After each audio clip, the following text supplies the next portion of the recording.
Nagsimula ang kwento sa isang batang lalaki na nagngangalang Kazuya. Nakatagpo niya ang isang tulisan na may hawak na kutsilyo, na nagbabanta sa ilang mga batang babae. Itinulak siya ni Kazuya sa lupa, ngunit nasaksak siya, at nauwi sa kamatayan. Nagising siya sa katawan ng isang batang lalaki, at nalilito siya habang nakikita niya ang kanyang refleksyon sa salamin. Nalaman natin na isang linggo na siyang natutulog, kaya sinuri siya ng kanyang ina na si Sarah, sa pag-aakalang gutom na siya, kaya inutusan niya ang katulong na si Sylvia na dalhan siya ng makakain. Iniwan nila siya sa silid, sinabihan siyang magpahinga, at napagtanto ni Kazuya na siya ay muling nagkatawang tao sa ibang mundo kaya tumingin siya sa paligid niya, sinusubukang unawain ang mundong ginagalawan niya. Dumating si Sylvia na may dalang soup, na pinakain niya sa kanya, bago siya sinubukang patulugin.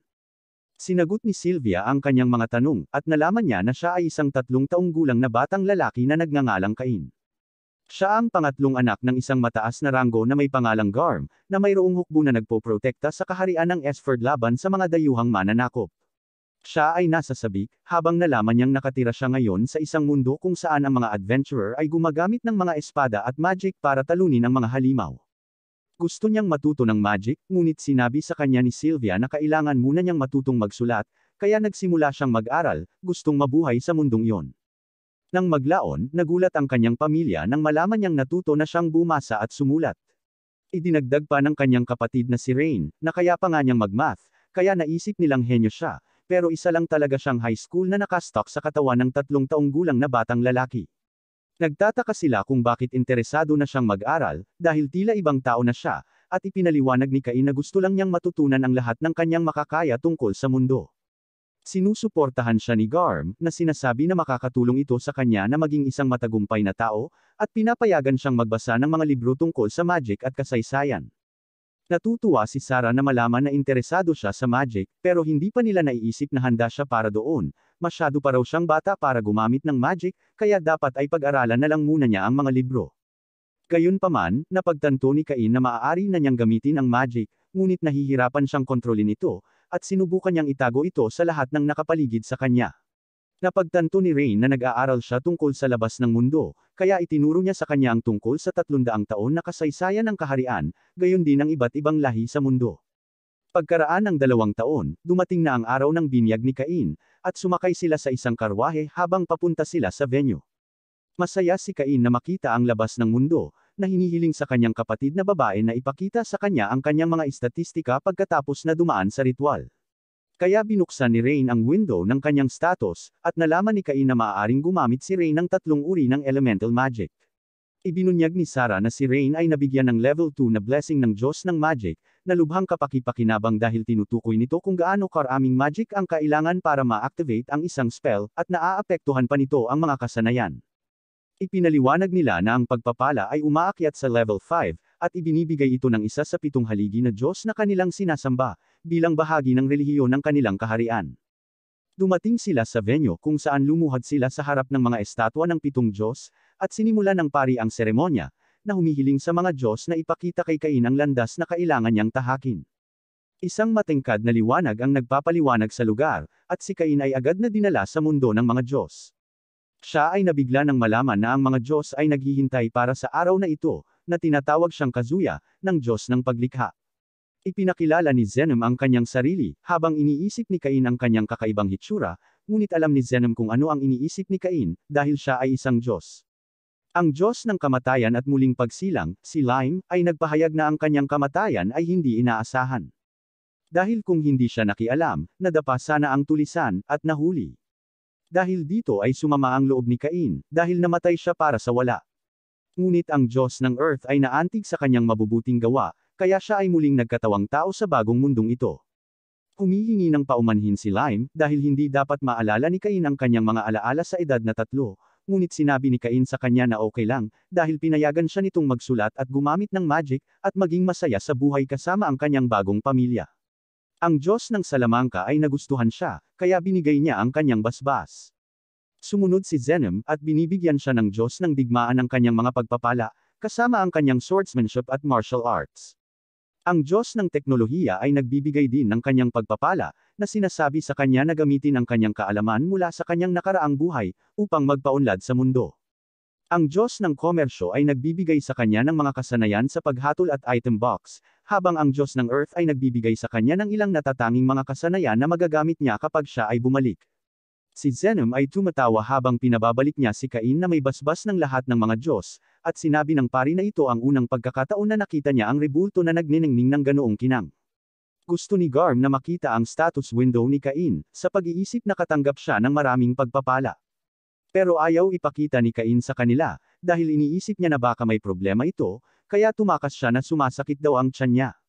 Nagtatago siya habang sinusuri ang window ng kanyang status, at laking gulat niya nang makitang nasa level 10 na ang lahat ng kanyang magic, blessings, at skills.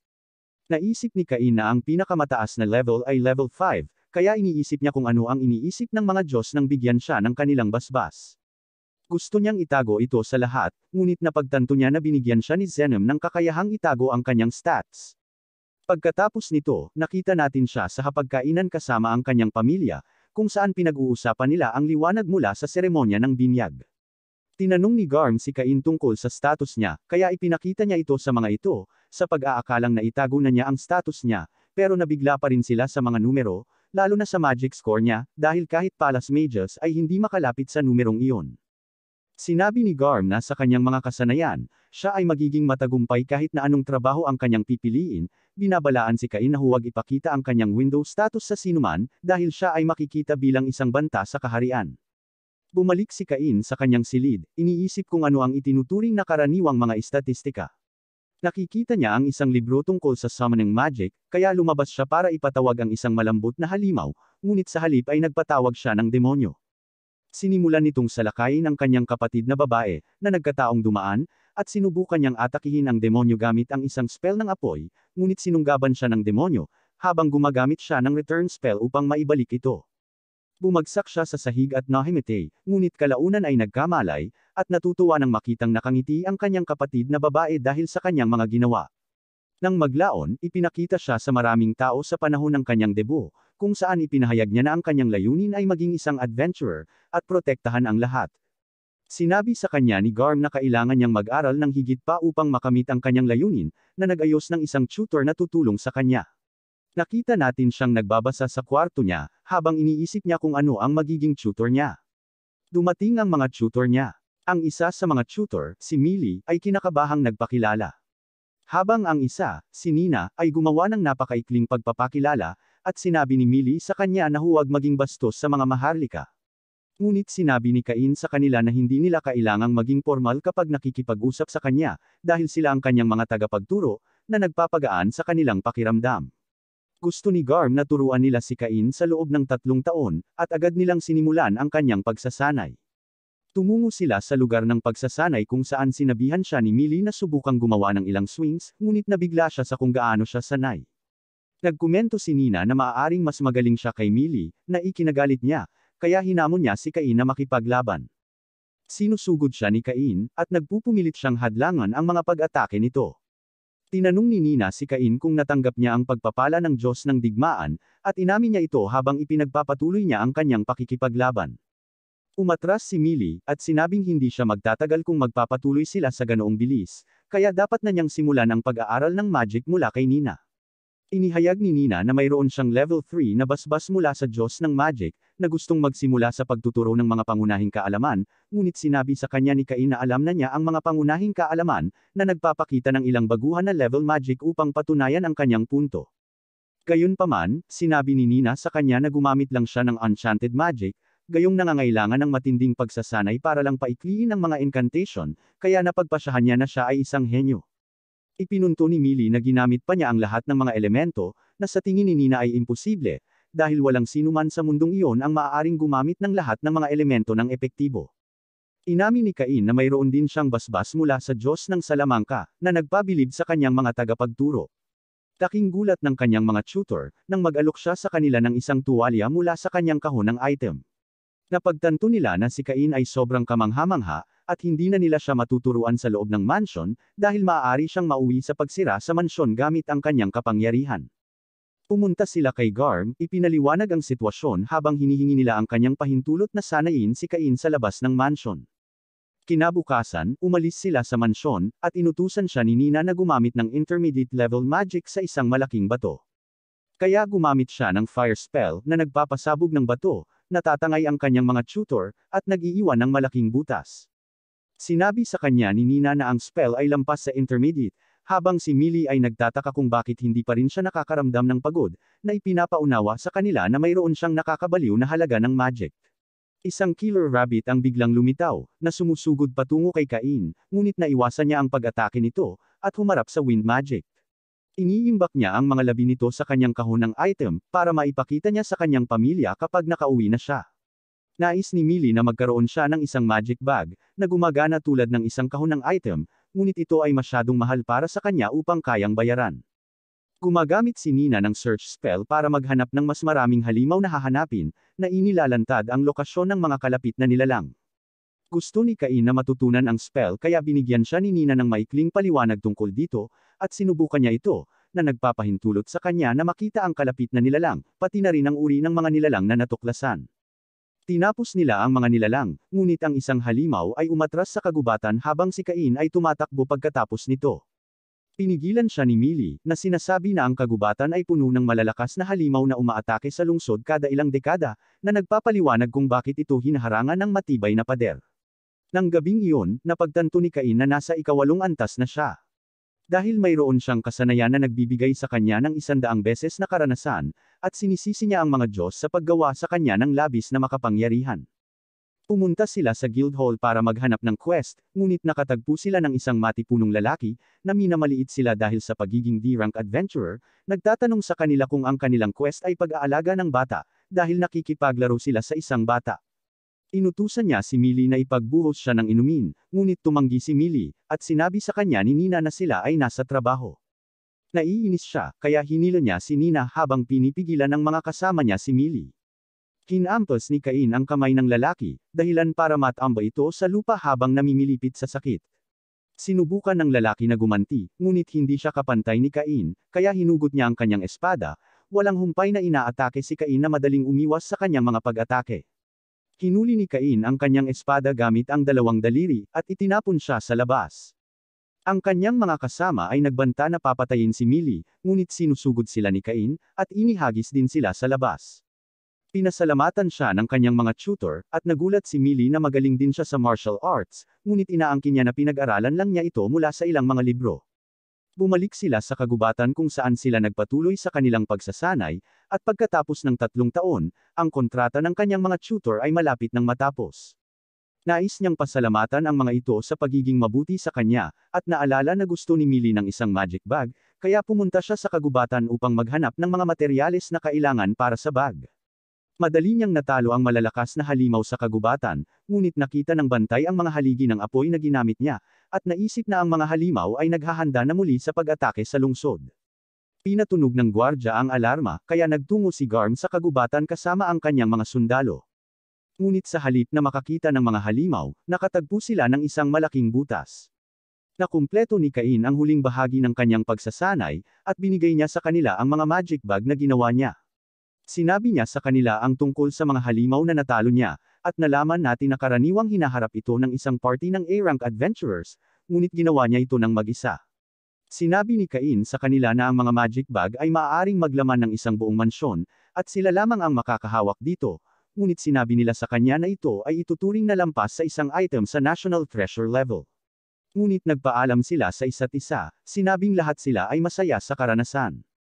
Pagkalipas ng 2 taon, 10 taong gulang na ngayon si Cain, at tumungo sila sa Royal Capital para sa debo ni Cain, na isang ipinag-uutos na kaganapan para sa lahat ng maharlikang anak. Sinabi sa kanya ng kanyang ama na ang kanilang paglalakbay ay aabot ng 1 linggo kung walang halimaw na makakahadlang. Ginamit ni Cain ang kanyang kakayahang maghanap upang makita ang anumang kalapit na pagbabanta, at sinabi sa kanyang ama na ang mga tao ay inaatake ng mga halimaw 3 kilometro sa unahan. Inutusan ni Garm ang kanyang mga tauhan na pabilisin ang takbo, ngunit alam ni Cain na hindi sila makakarating sa oras upang iligtas ang mga tao. Kaya tumalon siya palabas ng karwahe, at gumamit ng boost spell para mauna. Samantala, malapit ng lipulin ng mga halimaw ang mga tao, at desperadong sinusubukan ng isang sundalo na protektahan ang royal carriage. Isang halimaw ang lumapit sa karwahe, ngunit biglang lumitaw si Cain na pinapatay ang mga halimaw ng madali, at tinalo ang general gamit ang kanyang espadang apoy. Sinusuri niya ang lahat, ipinakilala ang kanyang sarili bilang anak ni Garm, at gumamit ng healing spell para matulungan ang mga sundalo na makabangon. Ngunit ang ilan sa mga sundalo ay hindi nakaligtas, kaya iniimbak niya ang kanilang mga katawan sa kanyang kahon ng item. Sa sandaling iyon, dumating si Garm, gustong tumulong, ngunit napagtanto niyang tapos na ang laban. Bumukas ang pinto ng royal carriage na inihayag ang dalawang babae, sina Princess Celestia at Miss Silk, ang anak na babae ng duke. Ipinakilala nila ang kanilang mga sarili sa mga kababaihan, at ang prinsesa ay bumagsak sa stress. Gumagawa si Cain ng spell para tulungan silang mag-relax, na nagpapagaan ng kanilang puso. Ang mga batang babae ay nagpapasalamat kay Cain sa pagligtas sa kanila, na inihayag na nakita nila siyang lumaban mula sa kanilang bintana ng karwahe. Nagsimula silang mag-away sa kanya, at tinanong siya ni Silk kung ano ang nagdala sa kanya doon, kaya ipinaliwanag niya na pupunta sila sa royal capital para sa kanyang debo. Inihayag ng mga batang babae na magkakaroon din sila ng kanilang mga debut, na gustong subukan ni Cain na maglakbay kasama nila. Habang naglalakbay sila, nakaupo siya sa pagitan ng dalawang babae sa royal carriage. Hindi siya comfortable sa kinauupuan niya, kaya gusto niyang lumipat sa ibang upuan, pero hindi siya binitawan ng mga babae. Dumating sila sa isang bayan kung saan gusto ng mga batang babae na magpalipas ng gabi si Cain sa kanila, dahil pakiramdam nila ay mas ligtas sila sa paligid niya. Hiniling ni Garm sa kanila na muling isaalang-alang, dahil hindi angkop para sa mga lalaki at babae na magsama sa isang silid, ngunit sinabi sa kanya ng mga batang babae na natroma pa rin sila sa huling pag-atake, kaya gusto nilang protektahan sila ni Cain. Pinilit si Cain na makibahagi sa silid sa kanila, ngunit sumang-ayon sa kondisyon na malaki dapat ang silid. Pumunta sila sa kanilang mga silid, ngunit napagtanto ni Cain na ang mga kama ay magkadikit. Gusto ng mga batang babae na matulog si Cain sa gitna, habang inilalapit nila ang mga kama sa isa't isa. Ang mga batang babae ay lumapit sa kanya, na sinasabing sila ay natatakot, at si Cain ay naging masyadong kinakabahan upang matulog. Nagpapatuloy ito sa loob ng ilang gabi, na nagpapahina sa tulog ni Cain pagdating nila sa royal capital. Paglabas nila sa kanilang karwahe, sinalubong sila ng vice-kapitan na nagngangalang Gazet, na nagpapasalamat kay Cain sa pagligtas sa mga batang babae at sa kanyang mga tauhan. Inalis ni Cain ang mga labi ng mga namatay na gwardya mula sa kanyang kahon ng item, na gustong makilala ng lahat na matapang silang nakipaglaban sa mga orc upang protektahan ang mga babae. Aalis na si Cain, ngunit hinawakan siya ni Gazet, sinabi sa kanya na makikipagkita siya sa hari. Dinala siya ni Gazet sa bulwagan ng hari, kung saan nakilala niya ang hari. Siya ay nagbigay galang, at sinabi ng hari sa lahat kung paano niya nailigtas ang karwahe sa pamamagitan ng pagtalo sa grupo ng mga orc. Kinikilala ng hari ang kanyang mga kabayanihan, na sinasabi na ang mga batang babae ay hindi mabubuhay kung wala siya, kaya ginawa niya si Cain na isang baron, at nagbibigay din sa kanya ng kanyang sariling mansyon. Isang maharlika na nagngangalang Corgino ang nagsalita, na nagsasabing si Cain ay napakabata pa para maging isang baron. Ngunit ipinunto ng hari na hindi niya magagawa ang parehong mga gawa na nagawa ni Cain, kaya umatras si Corgino. Nag-aatubili na tinanggap ni Cain ang titulong baron, at tinapos ng hari ang audience, habang sinabihan siyang pumunta sa backstage. Nakita natin si Cain sa isang silid kasama ang kanyang ama, na nagkomento na si Cain ang una sa kanyang mga anak na lalaki na na-promote. Sumama sa kanila ang hari, na nanunumpa kay Cain habang pinasasalamatan niya ito sa pagligtas sa kanyang anak.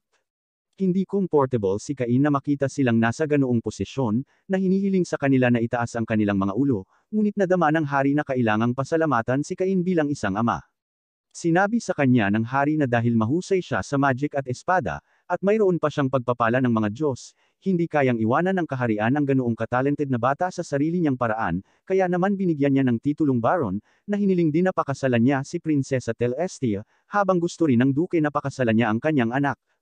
Nagulat si Cain, ngunit natutuwa ang mga babae, habang ipinaliwanag ng hari na ikakasal na siya ngayon sa dalawang babae, dahil natulog na siya kasama silang dalawa.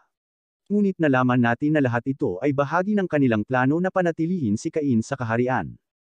Patuloy nilang ginigipit si Cain, at sa wakas ay pumayag siyang pakasalan ang kanilang mga anak na babae. Nakikita natin si Cain sa Capital Church, kung saan nananalangin siya sa mga Diyos, na pinahihintulutan siyang pumasok muli sa kanilang mundo. Tinanong niya ang mga Diyos tungkol sa kanyang mga estatistika, at inamin ni Zenem na ang kanyang mga estatistika ay nakakabaliw, kaya marahil siya ang pinakamakapangyarihang tao sa mundo. Tinanong siya kung gusto niyang maging isang demigod. Gayunpaman, sinabi niya kay Cain na may mga limitasyon sa kung ano ang kaya niyang gawin ng mag-isa, na nagbabala sa kanya na huwag subukan ang mga limitasyong iyon. Sinabi sa kanya ni Zenom na walang gaanong entertainment sa kanyang kasalukuyang mundo, kaya iminumungkahi niyang gamitin ang kanyang kaalaman mula sa kanyang nakaraang buhay upang lumikha ng isang bagay. Iniisip ni Cain ang tungkol sa pagdadala ng isang bagay na wala sa mundong iyon, at sumang-ayon si Zenom sa kanyang ideya. Si Cain ay bumalik sa mundo, at nakita niya ang isang pusa na babae na nagngangalang Parma, na nagsabi sa kanya na siya ay nasa ilalim ng pagsasanay sa tindahan ng kanyang tiyuhin na si Tamanas. Bumisita si Cain sa tindahan, nagkomento sa iba't ibang uri ng mga kalakal na mayroon sila. Sinabi niya kay Tamanas ang tungkol sa bagay na nasa isip niya, iginuhit ito, at ipinapaliwanag sa kanya ang mga detalye. Gusto ni Tamanas ang konsepto, at sa palagay niya ay magagawa niya ito sa napakaabot-kayang presyo. Gusto ni Cain na makakita ng prototype, binibigyan siya ng gintong barya para mabayaran ang mga gastusin, at sinabi kay Tamanas na maaari niyang ituring ito bilang isang upfront investment. Tinanggap ni Tamanas ang gawain, at tiniyak niya kay Cain na ibibigay niya ang kanyang makakaya. Pagkaraan ng ilang oras, ipinakita siya ni Tamanas sa prototype. Sa palagay ni Cain ay mukhang mahusay ito, nakikipaglaro kay Parma upang ipakita kung paano nilalaro ang laro, at nasa sabik si Tamanas, na iniisip na tiyak na papatok ang laro. Iminumungkahi ni Cain na gumamit sila ng ibang bersyon para sa mga maharlika, dahil sigurado siya na gusto ng mga maharlika ang isang mas magarbong bersyon. Nais ni Cain na siya ay gumawa ng maramihang produkto, na nagbibigay sa kanya ng mga pondong kailangan para gawin iyon. Nagulat si Tamanas, na nanunumpa kay Cain habang ipinangako niyang gagawin niya ang lahat ng kanyang makakaya. Dinadala nila ang kanilang sample sa altar, nanunumpa sa Diyos ng komersyo na itataguyod nila ang kanilang pagtatapos ng kontrata, na naging dahilan upang mawala ang prototype habang tinatanggap ito. Bilang resulta, walang makakagawa ng parehong produkto sa loob ng 3 taon. Nais ni Cain na simulan nilang ibenta ang produkto sa susunod na buwan, na hinihiling kay Tamanas na maghanda ng isang magarbo para sa maharlikang pamilya. Pagkatapos nito, umuwi na siya, at nalaman niyang magsisimula na ang debo, kaya nagmamadali siyang maghanda, at umalis kasama ang kanyang mga magulang. Alam ni Garm na maraming atensyon ang makukuha ni Cain dahil kamakailan lang ay naging baron siya, kaya binalaan niya ang kanyang anak para mabantayan ang mga magulang na gustong ipakilala sa kanya ang kanilang mga anak na babae. Dumating sila sa venue, kung saan ang maharlikang pamilya ay nagpapakita ng kanilang appearance. Ang hari ay nagbigay ng talumpati tungkol sa susunod na henerasyon, at si Cain ay pumunta sa hari kasama ang kanyang pamilya, at ipinakita niya ang laro na kanyang binuo kasama si Tamanas. Interesado ang hari, gustong makausap siya pagkatapos ng seremonya. Hindi alam ni Garm ang development ng laro, at ipinaliwanag ni Cain na kailangan niyang maghanap ng iba pang mapagkukunan ng kita upang matulungan siyang mapanatili ang mansion. Umalis ang kanyang mga magulang, habang sinasabi nila sa kanya na makipag-ugnayan sa ibang mga bata. Si Cain ay nakaupo kasama si Silk, na nagpapakita ng kanyang interes sa kanya habang sinisimulan niya ang panunukso. Ngunit ang anak ni Corgino, si Habit, ay hamarang sa kanila, nagbigay ng papuri kay Silk, at umaasang gagantihan niya ito, ngunit tahimik lang siyang binati ni Silk. Hinihiling ng isa sa mga kaibigan ni Habit na ipakita ni Cain ang kanyang paggalang kay Habit, kaya't bumangon siya upang batiin si Habit, na ipinakilala ang kanyang sarili bilang Baron Cain. Pero sa tingin nila ay anak lang siya ng isang baron, kaya sinimulan nila itong tingnan ng mababa. Iniisip ni Habit na si Cain ay malamang na mula sa isang mahirap na pamilya, dahil hindi niya binanggit ang kanyang apelyido, at nagbanta siyang sasaktan siya ng kanyang mga kaibigan kapag hindi siya humingi ng tawad sa kanyang kabastusan. Ngunit sinabi ni Cain kay Habit na siya ang walang galang, kaya lumabas sila, kung saan gustong kalabanan siya ni Habit. Si Habit ay nagpapakita na ang kanyang mga kaibigan ay may pagpapala ng Diyos, at maaari pa nilang gamitin ang magic. Humakbang ang unang lalaki, at sinubukan niyang magpakitang gilas, gumawa ng isang mahinang fireball, na madaling naiwasan ni Cain. Sinusubukan din ng isa na maging maangas, ngunit naglulunsad lang siya ng ilang mahihinang rock projectiles. Malapit na silang umatake muli, ngunit naiinis si Silk, kaya sinabi niya sa kanila na si Cain ay hindi anak ng isang baron, ngunit siya mismo ang baron, na nagsasabi sa kanila tungkol sa kanyang mga kahangahangang gawa. Inutusan niya silang lumuhad dahil nahihigitan niya sila, at sumunod sila, humihingi ng tawad sa kanya, habang umaalis sila sa eksena. Napagtanto ni Silk na si Cain ay may isang madilim na panig, dahil hinayaan niyang magpatuloy ang sitwasyon, upang gawing mas kawili-wili ang mga bagay, kahit na alam niyang nagkakamali ang mga bata. Ngunit nangako siyang ilihim ito kay Telestia, kung makikipag-date sa kanya si Cain. Sa sandaling iyon, dumating si Celestia, gustong malaman kung ano ang nangyari, ngunit sinabi lang sa kanya ni Silk na magde-date sila. Nagseselos si Celestia, kaya sinabi ni Cain sa kanya na makikipag-date din siya sa kanya. Pinahinto sila ng hari, ipinatawag si Cain para sa kanilang pagkikita, kung saan nilalaro nila ang larong binuo ni Cain. Nasisiyahan ang hari sa laro, na gustong panatilihin itong exclusive sa pagitan nila, ngunit ipinahayag ni Cain na gagawin itong available sa publiko. Naroon din ang duke, at sinasamantala nila ang pagkakataong ipaalala sa kanya na ang kanyang engagement sa kanilang mga anak na babae ay isang lihim, na nagsasabi sa kanya na mag-ingat sa kanyang date. Kinabukasan, ibinigay kay Cain ang kasulatan at susi sa kanyang bagong mansyon. Pinuntahan niya ito upang tingnan, ngunit pagdating niya, nakita niyang ganap na itong naluma. Pagpasok niya, hindi gumagana ang mga ilaw, kaya ginagamit niya ang kanyang magic para maliwanagan ang daan. Sinuri niya ang mga silid, ngunit nalaman niyang marumi ang lahat, at walang laman ang lahat ng silid. Ngunit hindi ito nakakaabala, dahil ginagamit niya ang kanyang magic para agad na ayusin at linisin ang buong mansyon. Inayos niya ang lahat ng mga silid, at ang mansyon ay kasing ganda ng bago. Nakakuha siya ng bisita, at ito pala ay ang kanyang kasambahay na si Sylvia, na tuwang-tuwa sa muling pagtatrabaho para sa kanya, at nakilala niya ang kanyang bagong butler, na nagpapakilala sa kanyang sarili bilang Corin. Si Sylvia ay masigasig na magsimula kaagad, na nag-utos sa iba pang mga kasambahay na simulan ang paglilinis, ngunit nalaman nila na ang lahat ay ganap na walang dumi, at si Cain ay umamin sa paglilinis ng lahat gamit ang kanyang magic. Pinaalalahanan siya ni Corin na bumalik sa kanyang pamilya, at naalala ni Cain na ang kanyang mga nakatatandang kapatid ay uuwi upang bumisita. Nakilala natin ang kanyang mga kapatid, at humanga sila na nakatanggap siya ng isang mansyon at naging isang baron ng napakabilis. Nais ni Rain na bisitahin ang kanyang mansyon, ngunit binalaan siya ng kanyang mga kapatid na maaaring pinagmumultuhan ito, dahil napakasira ng mansyon, ngunit tiniyak ni Cain na magiging okay ito. Bumisita sila sa kanyang mansyon, at laking gulat nila dahil hindi naman ito sira-sira at luma. Napansin ito ng kanyang ama na kakaiba, dahil ang mansyon ay gumuho sa huling pagkakataon na siya ay bumisita, ngunit napagtanto niya na maaaring ito ay ginawa ni Cain. Hanga sila sa lahat ng silid, ngunit ang sabi ng kanyang ama ay may kulang na sining. Nagtataka si Cain kung bakit kailangan niya ng sining, at ipinaliwanag ni Garm na gustong-gusto ito ng mga maharlika, pinalamutian ang kanilang mga mansyon ng mga bagay tulad ng mga painting, armor, at kahit na mga stuffed monsters. Nang marinig ito, nagpasya si Cain na ilagay ang isa sa kanyang mga halimaw. Biglang sumigaw si Sylvia, at iniisip nila kung ano ang nangyayari. Nagulat ang mga katulong nang makita nila ang isang napakalaking pulang dragon, at napagtanto ni Cain na nakalimutan niyang sabihin sa kanila ang tungkol dito. Ang kanyang ama ay humihingi ng paliwanag, at sinabi ni Cain na ito ay isang halimaw lamang na kanyang natalo. Ang kanyang ama ay nagulat, nagtataka kung kailan niya natalo ito, at inihayag ni Cain na ito ay noong siya ay nasa kagubatan noong nakaraan. Sinabi sa kanya ng kanyang ama na ang isang pulang dragon ay ituring na isang halimaw sa calamity level, at kahit na ang A-rank adventurers ay hindi ito matatalo. Sinabi ng kanyang ama na ang stuffed monster na pulang dragon ay nagkakahalaga ng 1,000 platinum na barya, at nabigla si Cain sa pag-iisip na ito ay nagkakahalaga ng 100 milyong dolyar. Bigla silang nakarinig ng panibagong sigaw, kaya't sumugod sila para tingnan ito. Tinanong siya ng kanyang ina tungkol sa toilet dahil sinabuyan sila ng tubig, at parang wala pa silang nararanasan noon.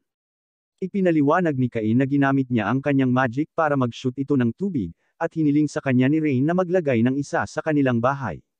Tinawag sila ni Garm na dramatic dahil sa pagkataranta sa isang banyo, ngunit sinabi nila sa kanya na subukan ito mismo, kaya sinubukan niya ito, at nakahanap ng isang kaaya-aya, agad na nagbago ang kanyang isip, at humiling din ng isa. Sinabi sa kanya ng kanyang ama na masisiyahan din ang kanyang mga bisita sa karanasan, at iniisip ni Cain kung ano ang ibig niyang sabihin. Sinabi ng kanyang ama na kapag ang isang maharlika ay binigyan ng isang mansyon, ito ay isang patakaran na dapat silang mag-host ng isang debut party, at si Cain ay nabigla nang malaman na mayroon siyang isa pang debut. Kinagabihan, iniisip niya kung ano ang gagawin niya, ngunit naghanda si Corin ng listahan ng mga taong kailangan niyang imbitahan, at ang mga bagay na kakailanganin niya. Habang tinitingnan niya ang listahan ay nakita niya ang pangalan ni Corgino, at nagtataka siya kung bakit dapat niya itong aanyayahan. Ngunit sinabi ni Corin na dahil siya ay isang mataas na ranggo, masama kung hindi siya imbitahan. Nagtataka si Cain kung bakit wala ang hari sa listahan, at sinabi ni Corin sa kanya na ang mga matataas na maharlika lamang ang pinapayagang mag-imbita sa kanya. Naisipan niyang maghanda ng mga pagkain at inumin para sa handaan ngunit nataranta, dahil kailangan din niyang makakuha ng regalo para sa lahat ng kanyang mga bisita. Ngunit binibigyan siya ni Sylvia ng ilang mga ideya, at lumikha siya ng baso gamit ang kanyang magic. Karamihan sa mga tao ay nakasanayan na lamang na gumamit ng porselana, kaya nagpasya siyang mamigay ng baso sa lahat ng kanyang mga bisita. Nagpatuloy siya sa paghahanda ng pagkain. Gamit ang isang recipe mula sa kanyang nakaraang buhay, naisip niya ang Hamburg steak, at nakita ni Sylvia na ito ay talagang masarap. Sinubukan niya ang kanyang inumin sa susunod, at siya ay namangha sa mabula nitong mga bula, nagtataka kung ano ito, at ipinaliwanag ni Cain kung paano niya ginamit ang kanyang magic upang magdagdag ng mga bula sa regular na alak. Dumating si Corin, sinabi kay Cain na siya ay tinatawag ng hari. Sa palasyo, galit ang hari sa kanya, dahil hindi siya nakakuha ng imbitasyon sa kanyang party, at nalaman natin na tinutuya siya ng duke dahil hindi siya nakakuha ng imbitasyon. Nagbigay ng dahilan si Cain, sinabing gusto lang niyang ibigay sa kanya ang kanyang imbitasyon ng personal, at wala pa siyang pagkakataon hanggang ngayon. Tuwang-tuwa ang hari nang marinig ito, at gumaan ang loob ni Cain. Dumating ang gabi ng salusalo, at tinanggap ni Cain ang lahat ng kanyang mga panauhin. Dumating ang duke na kasama si Silk, at namangha sila sa Red Dragon. Pinasalamatan ni Cain ang lahat ng kanyang mga bisita sa pagsama sa kanya, at gumawa siya ng isang toast. Ang lahat ay namangha sa inumin, at nagkomento ang duke kung paano kumikinang ang baso na parang isang kayamanan. Dumating ang hari, at sinabi niya sa lahat na magsaya na lamang. Sinubukan niya ang sparkling na alak, at talagang nakakatuwang ito. Sunod niyang inihain ang Hamburg steak, at nakita niyang mayaman at makatas ito, at may sorpresang chispa sa gitna. Ang reyna ay nagmamadaling lumabas, iniisip kung ano ang nangyayari sa kanyang palikuran, tinawag itong revolusyonaryo, at hinihingi ang isa para sa palasyo. Sinubukan ito ng hari sa kanyang sarili, at agad na hiniling kay Cain na maglagay ng isa sa palasyo. Pinupuri siya ng hari sa kanyang mabuting pakikitungo, at pinalakpakan siya ng lahat ng maharlika. Ngunit sa sandaling iyon, sinabi sa kanya ni Corin na darating si Corgino. Walang pakundangan na lumapit si Corgino, tinawag ang bahay na maliit, ngunit laking gulat niya nang makita ang pulang dragon. Dumiretso siya sa dining room, nakatingin sa iba. Inihahain nila sa kanya ang sparkling na alak, na hindi niya akalain na masarap, ngunit nagkukunwaring hindi niya ito gusto. Sinubukan niya ang Hamburg steak sa susunod, at tinawag itong kasuklam-suklam, ngunit hindi niya mapigilan ang sarili na kainin ito. Humingi siya ng mas maraming sarsa, inagaw ito kay Sylvia, at naiinis si Cain sa kanyang pag-uugali, ngunit sinabi sa kanya ni Corin na hindi siya dapat magdulot ng eksena. Pero may ideya si Cain, iniisip na ang mga bagay ay magiging maayos, hanggat hindi siya ang dahilan ng eksena. Inaalok ni Cain kay Corgino ang mga baso bilang regalo, ngunit hiniling ni Corgino na ibigay niya ang lahat ng kanyang baso. Humingi ng paumanhin si Cain, na sinasabing regalo niya sa lahat ang baso, pero may mas malaking sorpresa daw siya para sa kanya. Nasa sabik si Corgino, ngunit ito pala ang hari. Nagulat si Corgino nang makita siya roon, at sinabi sa kanya ng hari na ang kanyang pag-uugali ay hindi katanggap-tanggap, kung kailan dapat siyang manguna sa pamamagitan ng halimbawa bilang isang mataas na ranggo na maharlika. Tumakas si Corgino, at natutuwa si Silk kung paano siya sinet up ni Cain. Gayunpaman, napagtanto ng hari na ginamit siya ni Cain, at natapos niya ang pagtuturo sa kanya ng maraming oras. Binisita ni Cain ang kwartel kung saan nakatagpo niya si Vice Captain Gossett. Ipinaliwanag niya na sinabihan siya na maaari niyang iwanan ang kanyang mga halimaw na materyales doon, kaya dinala siya ni Gossett sa isang bodega kung saan maaari niyang iwanan ang mga materyales. Gayunpaman, sinabi ni Cain na ang silid ay hindi sapat na malaki, at iniisip ni Gossett na dapat siyang magkaroon ng isang bagay na malaki, tulad ng pulang dragon sa kanyang mansyon. Ngunit sinabi ni Cain na ito ay walang kasing kahanga-hanga, sinasabi na ito ay isang earth dragon lamang. Ngunit ganoon din ang pagkagulat ni Gossett, na nagsasabi na kakailanganin ng isang buong party ng A-rank adventurers para lang makapagpabagsak ng isa. Pumunta sila sa looban, at inilabas ni Cain ang lahat ng mga halimaw mula sa kanyang kahon ng item. Hindi makapaniwala si Gossett kung gaano karaming mga halimaw ang mayroon, ngunit ito ay talagang mga halimaw na A-rank, at lihim pa rin siyang may mga S-rank na halimaw sa kanyang kahon, at ito ay pagkatapos lamang siyang bigyan ng mga Diyos ng labis na kapangyarihan. Nagtataka si Gazet kung si Cain ay isang bayani o isang disipulo ng mga Diyos, ngunit sinabi lang ni Cain na siya ay isang ordinaryong bata, at nagpa siya si Gazet na huwag magtanong ng masyadong maraming tanong. Sinabi niya kay Cain na magtatagal upang masuri ang lahat ng mga halimaw, at sinabi ni Cain na maaari siyang bumalik kapag handa na sila. Nang siya ay umalis, pinigilan siya ni Gazet, hinihiling sa kanya na tumulong sa pagsasanay sa mga kabalyero, at sinabi na gusto niyang ipakita siya sa kanyang kapitan. Ipinakilala ni Gazet si Cain sa mga kabalyero, bilang bayani na tumalo sa 30 orc upang iligtas ang prinsesa. Nagtataka si Cain kung nasaan ang kapitan, at sinabi ni Gazet na malamang na darating ang kapitan sa sandaling magsimula ang mga kunwaring laban. Iniisip ni Cain ang kapitan bilang isang nakakatakot na halimaw, ngunit sinabihan siya ni Gazet na huwag mag-alala. Nagpasya siyang simulan ang mock battle, ngunit nagsalita ang isa sa mga kabalyero, masama ang pakiramdam dahil bata pa lang si Cain, kaya sinabihan ni Gazet ang knight na mauna. Ang knight ay nagbibigay kay Cain ng unang hakbang ng libre, na sinasabi sa kanya na ipakita sa kanya kung ano ang maaari niyang gawin. Ginamit ni Cain ang kanyang boost spell, sinugod siya at agad na dinasarmahan ang knight. Agad na inamin ng knight ang pagkatalo, at naisip ni Cain na sobra niya itong ginawa. Sinubukan niyang wakasan ang mga bagay, ngunit hinawakan siya ni Gazet, sinabihan siyang harapin ang lahat ng mga kabalyero ng sabay-sabay. Ngunit ang laban ay natigil, habang ang kapitan, si Tif-Ana, ay tumalon sa eksena.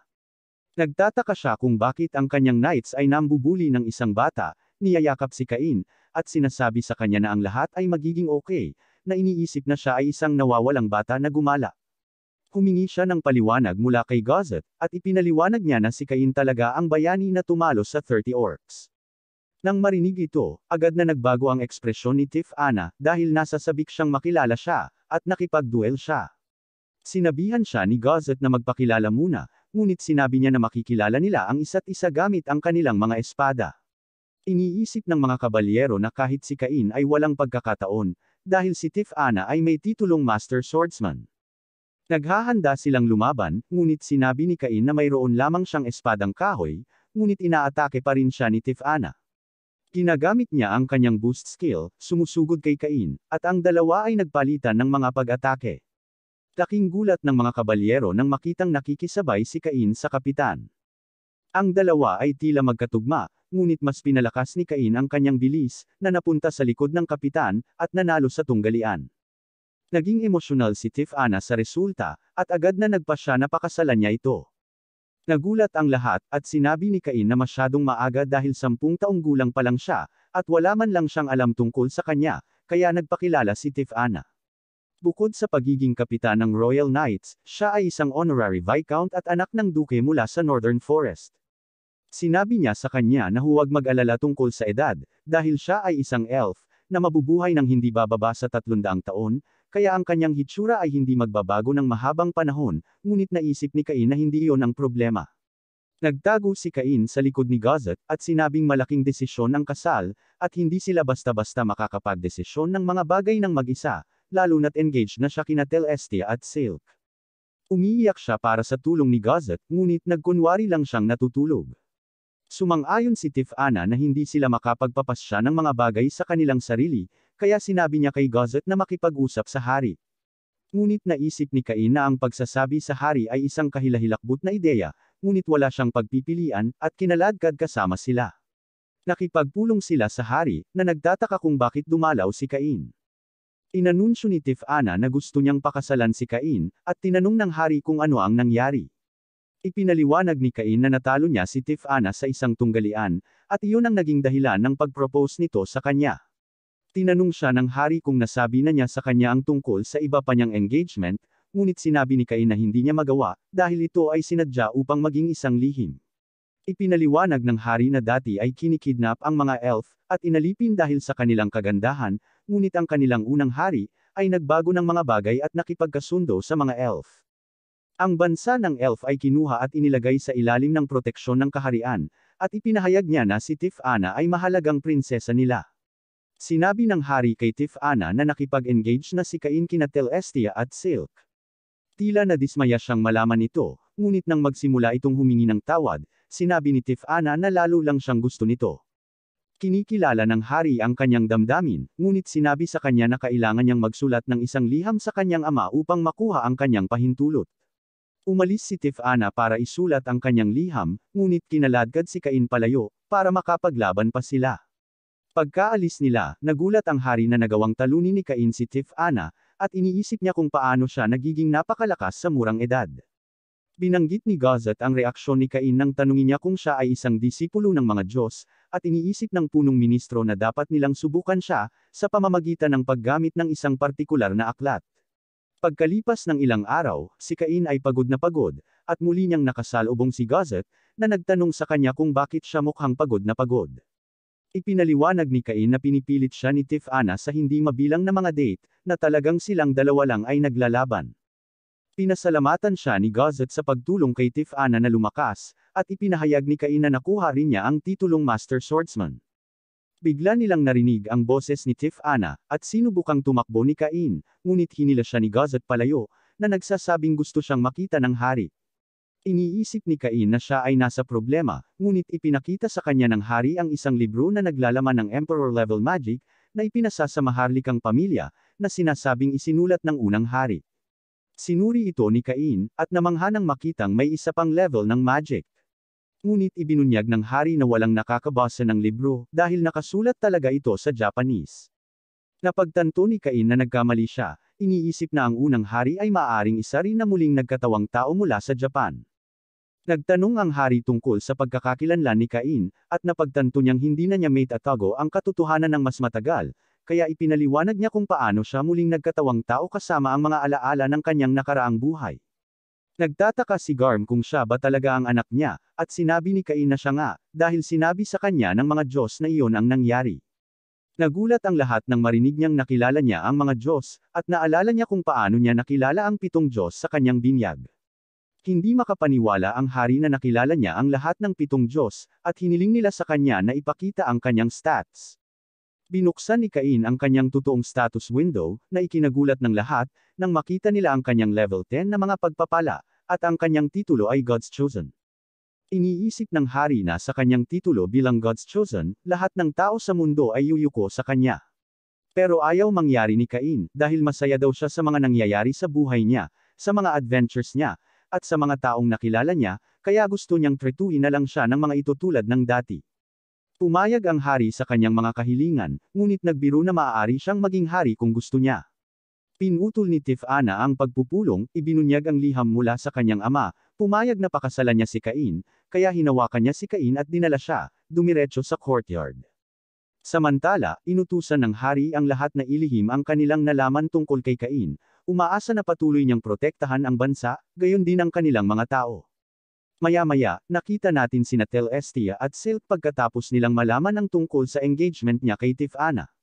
Nagagalit sila sa kanya noong una, ngunit nagawa nilang tanggapin ang balita, at sinabi nila sa kanya na huwag tanggapin ang lahat ng mga panukala na matatanggap niya, iniisip kung gaano karaming mga tao ang kailangan nilang magbahagi sa kanya.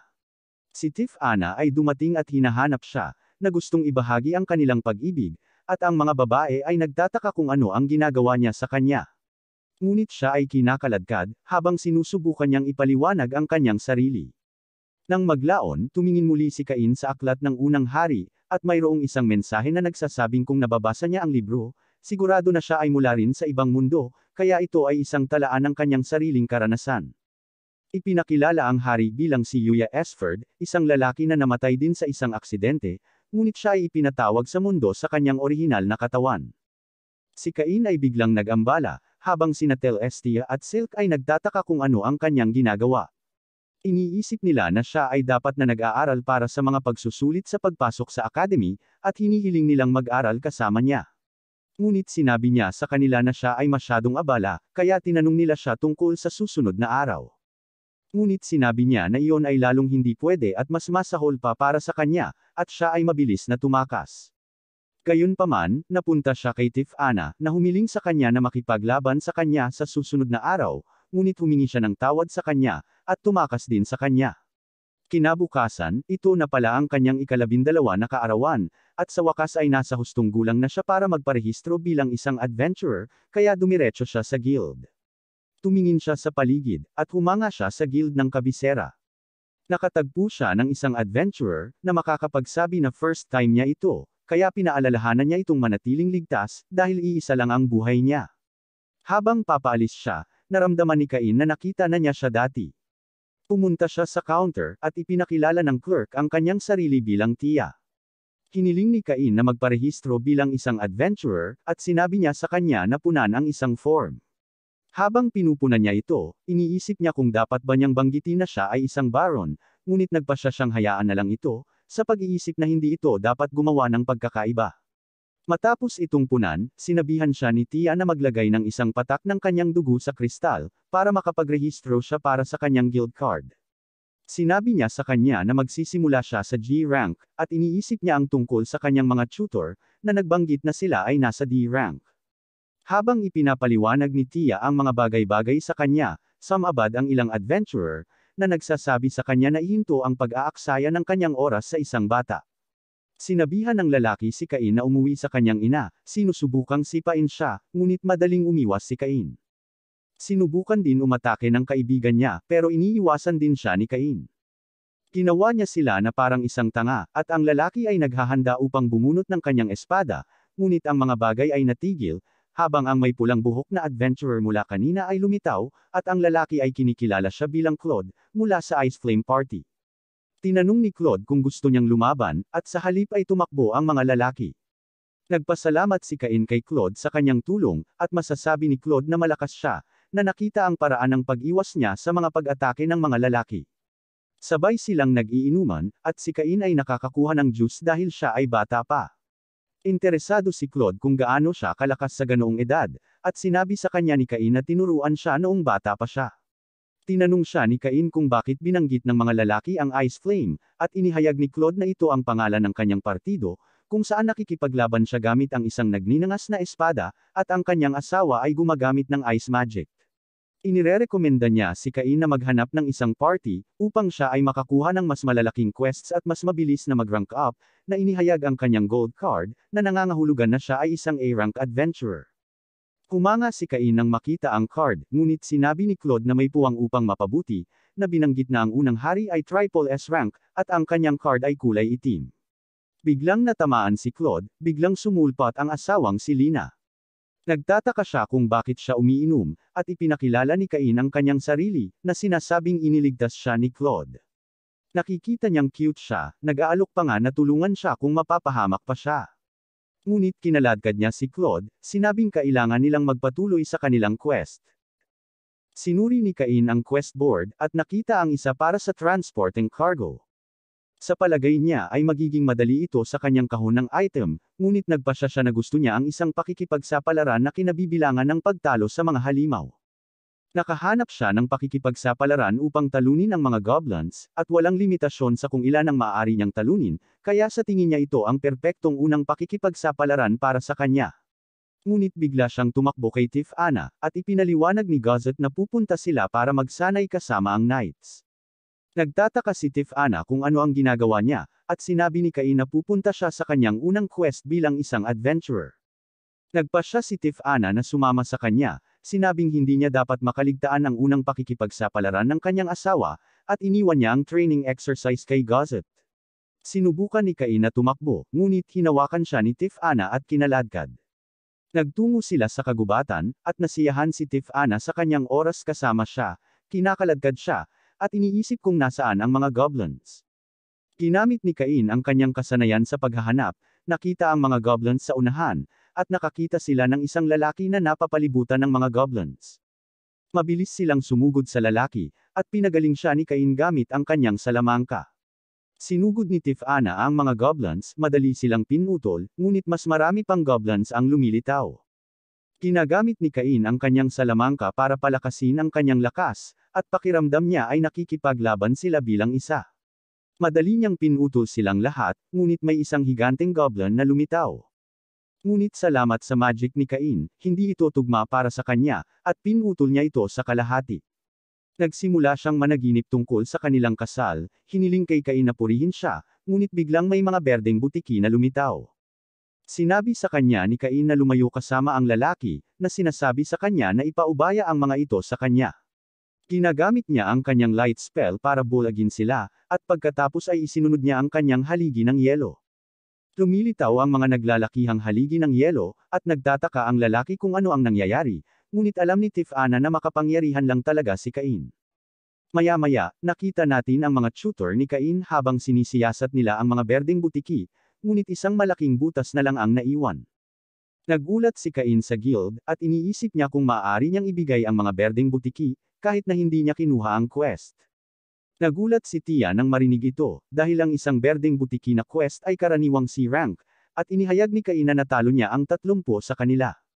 Hindi makapaniwala si Tia, at sinugod niya ang hepe, at sinabi sa kanya ang nangyari. Nakipagpulong ang pinuno kay Cain, ipinakilala ang kanyang sarili bilang Cedric, binanggit na abala ang guildmaster, kaya hinahawakan niya ang kanyang kaso. Sa tingin niya ay sinusubukan ni Cain na dayain ang sistema, dahil kakarehistro lang niya bilang isang adventurer, at sa tingin niya ay imposible para sa kanya na pumatay ng berdeng butiki. Iginiit ni Cain na tinalo niya sila, ngunit iniisip ni Cedric na isa lamang siyang mahirap na sinusubukang dayain ang guild para sa reward money. Nagpasya siyang parusahan si Cain sa pamamagitan ng pagbawi sa kanyang guild card, na sinasabing hindi niya kinukonsinti ang mga manloloko, ngunit biglang pumasok ang guildmaster. Ipinaliwanag ni Cedric ang sitwasyon, na nagsasabing walang paraan na matalo ni Cain ang 30 berdeng butiki. Ngunit tumawa ang guildmaster, sinabi kay Cedric na marami pa siyang dapat matutunan. Hindi makapaniwala si Cedric na pumanig siya kay Cain, ngunit tinawag ng guildmaster ang kanyang bisita, na si Tifana pala. Niyakap niya si Cain, tinawag itong asawa, habang si Tia at Cedric ay nabigla sa narinig. Nagtataka si Cain kung ano ang ginagawa niya sa guild, at ipinaliwanag niya na nandoon siya upang talakayin ang mga hakbang ng lungsod laban sa mga goblins at berdeng butiki. Binanggit ng guildmaster na si Cain ay isang baron, at ang bayani na nagligtas sa prinsesa. Ngunit hindi makapaniwala si Cedric, sinabing walang binanggit ito sa kanyang registry form. Ngunit sinabi ni Cain na iniwan niya ito, dahil ayaw niya ng anumang espesyal na pagtrato. Binanggit ng guildmaster na kung magpakasal si Cain kay Tifana, siya rin ang magiging bayaw niya, na ikinagulat ni Cain, nang malaman niya na siya ay kapatid ni Tifana. Humingi ng tawad si Cedric, at binanggit ni Tifana na dapat siyang patayin dahil sa pang-iinsulto sa isang maharlika. Ngunit tinanggap ni Cain ang kanyang paghingi ng tawad, na nagbabala sa kanya na huwag manghusga ng ganoon kabilis. Tinanong ni Cain kung kukunin nila ang kanyang mga berdeng butiki, at nagpa siya ang guildmaster na e-promote siya sa C-rank.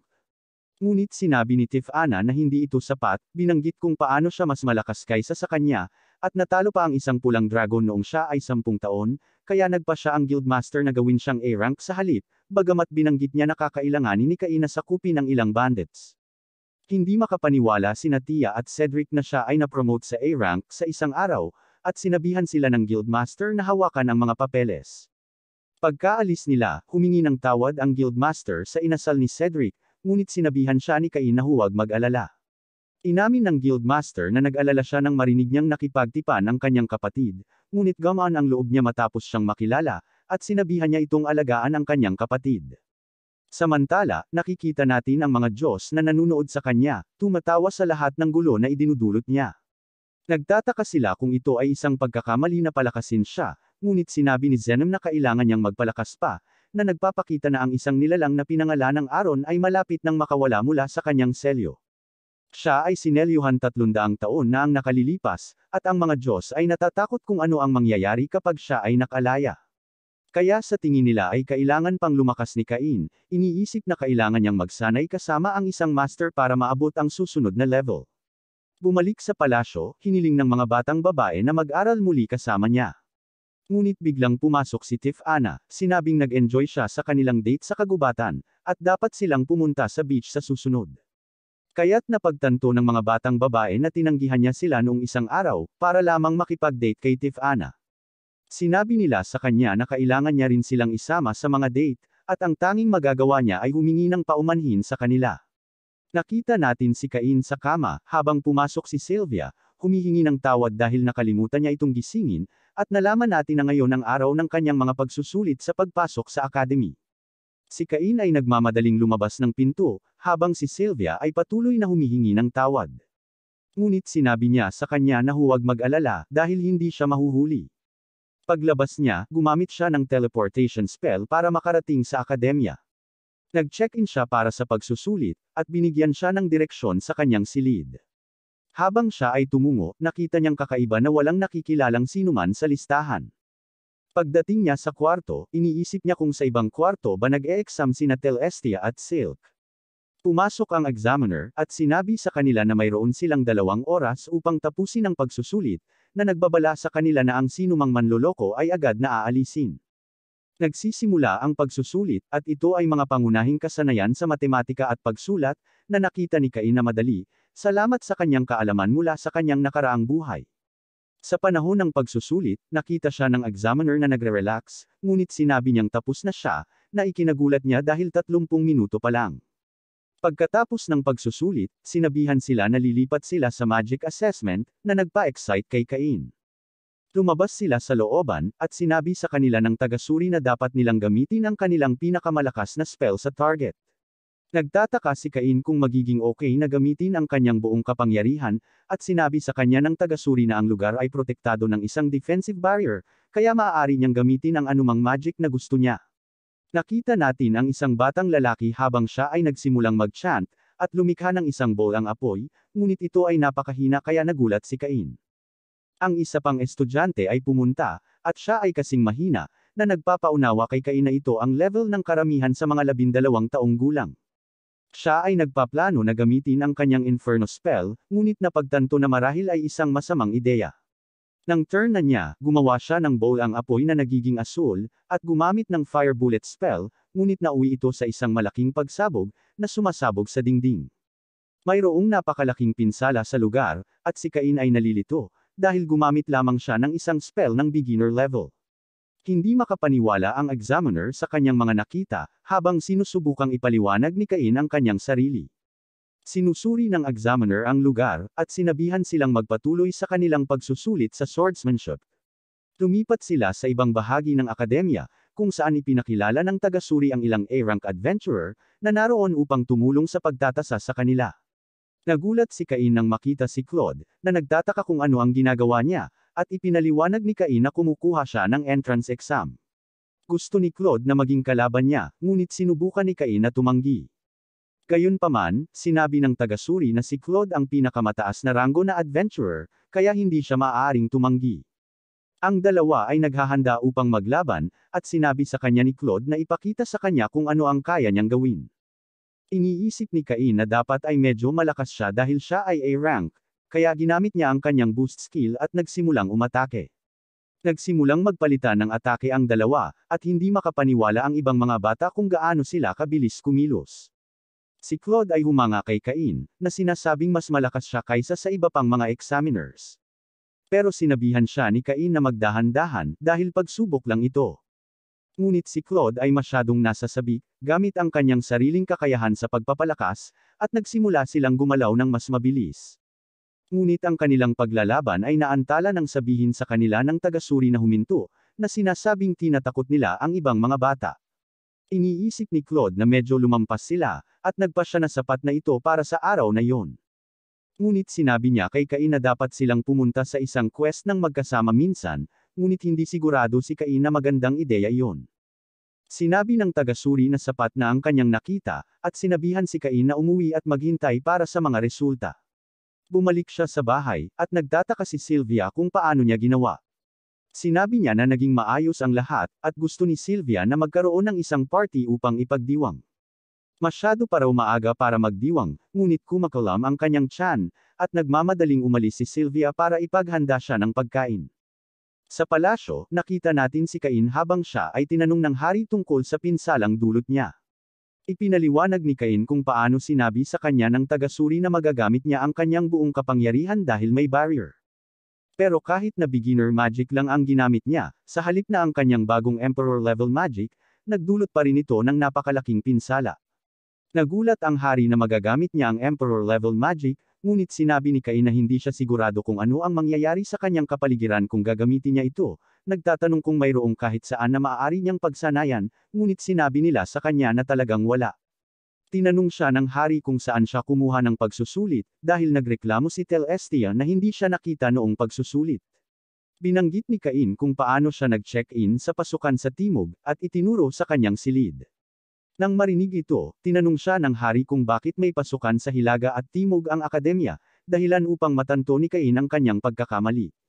Dahil ang pasukan sa Hilaga ay humahantong sa kung saan nakatira ang mga maharlika, at sa halip ay kinuha niya ang pagsusulit kasama ang lahat ng mga karaniwang tao. Binanggit ng duke kung paano ito nagdulot ng problema sa punong guro ng akademya.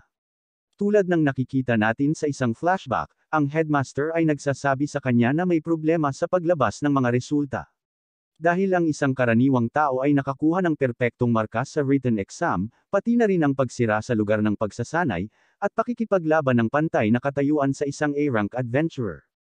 Ngunit ang duke ay natatawa lamang nang marinig ito, alam na maaaring si Cain lamang ito, at sinabihan ng punong guro na ilabas ang mga resulta. Sa academy, inilabas ang mga resulta, at hinahanap ni Cain ang kanyang pangalan. Si Silk ay tumatawag sa kanya, sinasabi sa kanya na siya ay nangunguna sa klase, habang si Telestia ay pangalawa, at siya ay nasa ikatlong pwesto. Tinukso niya siya tungkol sa pinsalang idinulot niya, at sinabi sa kanya kung paano nagalit si Telestia nang hindi niya ito nakita, na nag-aalala sa kanya na may problema siya. Bigla niyang nakita ang kapatid niyang si Rain, na gumagabay sa iba pang estudyante. Nagmamadali itong lumapit sa kanya, tuwang-tuwa na makita siya. Humanga siya na siya ang nangunguna sa kanyang klase, at binabati siya ng swerte sa kanyang talumpati, na sinasabing tradisyon para sa pinakamataas na scoring na mag-aaral na magbigay ng talumpati sa seremonya ng pasukan. Nais ni Cain na gawin na lang ito ni Telestia, ngunit sinabi sa kanya ni Rain na wala siyang pagpipilian. Umuwi si Cain, at tuwang-tuwa si Sylvia nang malaman niyang pumasa siya, na nagsasabing kailangan nilang magdiwang, at magluluto siya ng sapat na pagkain para mapakain ang 100 tao. Nagmamadali siyang umalis, at iniisip ni Cain na baka sumobra siya, ngunit sa palagay niya ay magandang okasyon iyon para maging masaya. Sa araw ng seremonya ng pasukan, nakita ni Cain na ang kanyang mga magulang ay dumating upang panoorin siya. Sinamahan siya ni Telestia at Silk, na agad silang naakit, dahil sa tingin nila ay mas pogi siya sa kanyang uniforme. Habang nagsisimula ang seremonya, nagtataka ang ibang mga estudyante kung sino siya, nagseselos na nakaupo siya sa pagitan ng dalawang babae.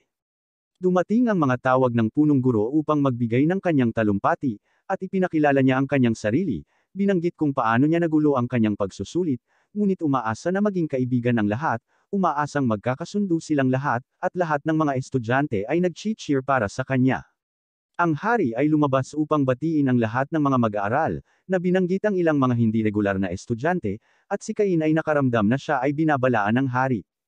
Nakarating sila sa kanilang unang klase, at ipinakilala ng kanilang homeroom teacher ang kanyang sarili bilang si Elka. Sinabi niya sa kanila na isipin ang kanilang kinabukasan, at piliin kung ano ang plano nilang pag-aralan. Gusto ni Cain na makipagsapalaran, ngunit tumutol ang mga babae. Sinabi ni Telestia na dahil isa na siyang baron, kailangan niyang matuto patungkol sa pagiging maharlika. Nagalit si Cain, ngunit sinabi sa kanya ni Silk na maaari siyang pumili ng higit sa isang kurso, kaya nagpasya si Cain na sumama sa nobility, adventuring, at magic. Tinanong niya kung ano ang kanilang pipiliin, at sinabi ni Telestia na pipiliin niya ang nobility at internal affairs. Nagtataka si Cain kung bakit pinipili niya ang mga panloob na gawain, ngunit binanggit niya kung paano niya gustong tulungan nitong pamahalaan ang kanyang domain sa hinaharap. Si Silk ay nagpasya sa nobility at commercial, na gustong maging kapaki-pakinabang din sa kanya sa hinaharap. Paglabas nila sa kanilang klase, nakita ni Cain ang ilang bully na nangungulit sa babae. Napansin niya ang kanyang tainga, at napagtanto na si Parma ito mula sa tindahan ng mga item. Ang mga nambubuli ay si Habit at ang kanyang mga alagad na lalaki, at binubuli nila siya sa pagiging isang beast, na sinasabing hindi siya kabilang sa kanilang klase, dahil lahat sila ay mga maharlika. Ngunit pumasok si Cain, na nagsasabing ang mga maharlika at karaniwang tao ay pantay-pantay sa paaralan. Walang pakialam si Habit, ngunit sa lalong madaling panahon na pagtanto niya na nakikipag-usap siya kay Cain, naaalala ang kanilang nakaraang pagtatagpo. Nagtataka ang mga lalaki kung bakit siya pumanig sa isang karaniwang tao kung siya ay isang maharlika, ngunit sinabi ni Cain na siya ay pumanig lamang sa kanyang kaibigan. Nagbanta si Habit na sasabihin sa kanyang ama na sirain ang pamilya ni Parma, ngunit lumapit ang mga babae, dahilan upang mapaluhod ang mga lalaki at humingi ng tawad. Napipilitan silang humingi ng tawad kay Parma, at pagkatapos ay mabilis na umalis. Pinasalamatan ni Parma si Cain sa kanyang tulong, ngunit biglang nagtaka ang mga babae tungkol sa relasyon niya sa kanya, kaya napaluhod si Cain habang nakikipag-chat sila kay Parma. Siya ay nag-aalala na sila ay bumubuo ng isang alyansa, ngunit bigla siyang nakarinig ng isang boses, na nagsasabi sa kanya na bisitahin ang silid-aklatan. Nagpasya si Cain na tingnan ito, ngunit sa pagbukas niya ng pinto, humahantong ito sa isa pang espasyo, at inilipat siya sa isang silid kung saan nakita niya ang isang lalaki, na nagtanong sa kanya kung gusto niya ng kape. Hinihiling ni Cain na malaman kung sino siya, nagtataka kung paano nagkaroon ng kape sa mundong ito, ngunit sinabi ng lalaki na naghihintay siya sa kanya, tinawag siyang Kazuya, ang kanyang pangalan mula sa kanyang nakaraang buhay. Ipinakilala ng lalaki ang kanyang sarili bilang si Yuya, at kinilala siya ni Cain bilang ang unang hari. Naaalala niya ang librong nabasa niya, ngunit naalala niyang isinulat ito mahigit 300 taon na ang nakalilipas, kaya iniisip niya kung multo siya. Ngunit tumawa lang si Yuya, at sinabi sa kanya na maaari niyang suriin ang kanyang mga estatistika. Binuksan ni Cain ang window ng kanyang status, at laking gulat niya nang makita niyang may titulo siyang Diyos ng paglikha. Ipinaliwanag ni Yuya na mayroong ibang mundo na kanyang nilikha, kaya siya ay itinuturing na isang Diyos, at pinananatili ang kanyang hitsura kahit na pagkatapos ng 300 taon. Ipinaliwanag niya kung paano niya nakausap si Zenom, at kung paano gusto ng ibang mga Diyos na tumulong siya sa kanyang pagsasanay. Sa tingin ni Cain ay napakalakas na niya, kaya sinabihan siya ni Yuya na kumuha ng cookie mula sa kanya.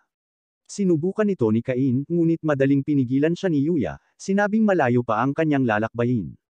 Nagtataka si Cain kung bakit kailangan niyang lumakas, at ipinahayag ni Yuya na kailangan niyang labanan si Aaron, ang evil god. Ipinaliwanag niya na 300 taon na ang nakalilipas, ginawa ni Aaron ang mga tao sa buong mundo na makipaglaban at pumatay sa isa't isa, sa pamamagitan ng paggamit ng isang orakulo, paghahasik ng kawalan ng tiwala sa subconscious ng lahat, at ginagawa silang lumaban. Ngunit kasama ang kanyang mga kaibigan, nagawa nilang iselyo siya, ngunit ang selyo ay kumakalas na, at malapit na siyang mabuhay muli. Tinanong ni Cain kung bakit hindi na lang niya ito masil ulit, pero sabi ni Yuya simula nang maging Diyos siya, hindi na siya direktang maaaring makialam sa mundo, tulad ng ibang mga Diyos. Nabanggit din ni Yuya na mahalaga ang dating buhay ni Cain, ngunit bigla silang nag-teleport sa dagat. Kinagisan siya ni Yuya ng espada, at sinabing magkukwento pa siya sa kanya kung matatapos niya ang kanyang pagsasanay. Binigyan niya siya ng compass na susundan, na sinasabi niyang magdadala sa kanya pabalik sa bahay kung saan sila naroon. Sinabi niya kay Cain na mag-level up, na nagsasabing kailangan niyang umabot sa kahit level 600 para magkaroon ng pagkakataon laban kay Aaron. Sa tingin ni Cain ay magtatagal ito, dahil nasa level 300 pa lang siya, kaya nag-aalala siyang hindi makakapasok sa paaralan, ngunit sinabi sa kanya ni Yuya na ang isang taon sa mundong ito, ay katumbas ng isang araw lamang sa kabilang mundo. Si Yuya ay nagnanais na swertehin siya at nawala, at napagtanto ni Cain na wala siyang ibang pagpipilian, kaya nagsimula siyang bumalik sa bahay. Pagpasok niya sa kagubatan, agad siyang inatake ng isang hanay ng mga nakamamatay na halimaw. Samantala sa kabilang mundo, bumisita sina Celestia at Silk sa mansyon ni Cain, nagtataka tungkol kay Cain, dahil hindi siya pumasok sa paaralan. Nag-aalala rin si Sylvia, na iniisip na maaari siyang nasa isang uri ng problema, ngunit naniniwala si Celestia sa kanya, at nagpa siya na manatili at hintayin siyang bumalik. Nakikita natin si Cain habang siya ay nahuli ng isang halimaw, at ganap na pagod. Ngunit nagawa niyang pasabugan ito gamit ang kanyang magic, bumagsak sa lupa. Nalaman natin na gumugol na siya ng ilang buwan sa kagubatan, at iniisip niya kung makababalik pa ba siya. Bigla siyang nakarinig ng isang sigaw, at siya ay bumangon dahil sa instinct, kinaladkad ang sarili sa tunog, at nakita niya ang isang nasugatan na beast na nakahandusay sa lupa. Naisip niyang tapusin ito sa paghihirap nito, ngunit habang gagawin niya ito, bigla niyang naalala kung paano niya gustong protektahan ang isang tao, kaya pinilit niyang gamitin ang lahat ng magic na mayroon siya upang pagalingin ang halimaw, ngunit ito ay nauwi sa dahilan ng paghimatay niya. Pinoprotektahan siya ng beast mula sa iba pang mga halimaw, at nang magising si Cain, tumalon ito sa kanya at sinimulan siyang dilaan. Sa pag-iisip na nag-iisa rin ito, hiniling ni Cain na sumama sa kanya, at pinangalanan niya itong Hako. Kasama si Hako, napanatili niya ang kanyang katinuan, naaalalang hindi siya maaaring sumuko kahit na ano paman, dahil mayroon siyang isang bagay na protektahan. Pagkaraan ng ilang oras, sa wakas ay nakabalik siya sa bahay, at tinanggap siya ni Yuya, nagkomento sa kung gaano siya kalaki, at nalaman nating 4 na taon na ang lumipas. Nagulat din siya nang makita si Hako, na binanggit na ito ay isang banal na beast, at nagmumungkahi na maaari silang bumuo ng isang kontrata. Ibinigay ito ni Cain, at nawala si Hako, ngunit sinabi ni Yuya na maaari na niya itong ipatawag kung kailan niya gusto. Ipinakilala siya ni Yuya sa susunod niyang guro, si Duran. Sinabi sa kanya ni Duran na hindi pa rin siya sapat, dahil mas malakas pa si Aaron kay Yuya, na mas malakas sa kanya, kaya kailangan munang talunin siya ni Cain. Ginamit ni Cain ang kanyang boost skill, ngunit naiwasan ni Duran ang kanyang pag-atake, napabagsak siya sa isang suntok. Nang magising si Cain, nalaman niyang kinuha siya ni Duran, at nakilala niya ang kanyang asawang si Ruri. Mayroon din silang alagang dragon na nagngangalang Jin, at si Cain ay nasa sabik na makita ito, na gustong maging kaibigan nito. Ngunit si Hako ay tumalon sa kanya, at mukhang hindi gusto ang dragon. Sumama sa kanila si Cain sa pagkain, at nagsimula siyang umiyak, dahil ito ang unang pagkakataon na makakain siya ng tunay na pagkain sa loob ng 4 na taon. Samantala, nakikita natin sina Celestia at Silk na nagbi-baking. Nag-aalala sila kay Cain, ngunit natututo silang maghurno, na gustong pasayahin siya sa kanyang pagbabalik. Si Cain ay patuloy na nakikipaglaban kay Duran, at siya ay binubugbog araw-araw. Pagkatapos ng pagsasanay sa loob ng 1 taon, binubugbog pa rin si Cain, at iniisip ni Duran kung paano niya magagawang talunin si Aaron. Ngunit naisip ni Cain ang kanyang pakikipag-usap kay Yuya, kung saan ipinaliwanag niya na si Aaron ang dating Diyos ng amusement sa kabilang mundo. Nagulat si Cain nang malaman na may 8 Diyos noon, at sinabi sa kanya ni Yuya kung paano gumamit si Aaron ng orakulo para pilitin ang lahat sa mundo sa isang laro ng kamatayan, at kung babalik siya, mangyayari muli ang laro ng kamatayan, at lahat ng kakilala ni Cain ay mahuhuli dito. Ginamit ito ni Cain bilang motibasyon upang ipagpatuloy ang kanyang pagsasanay.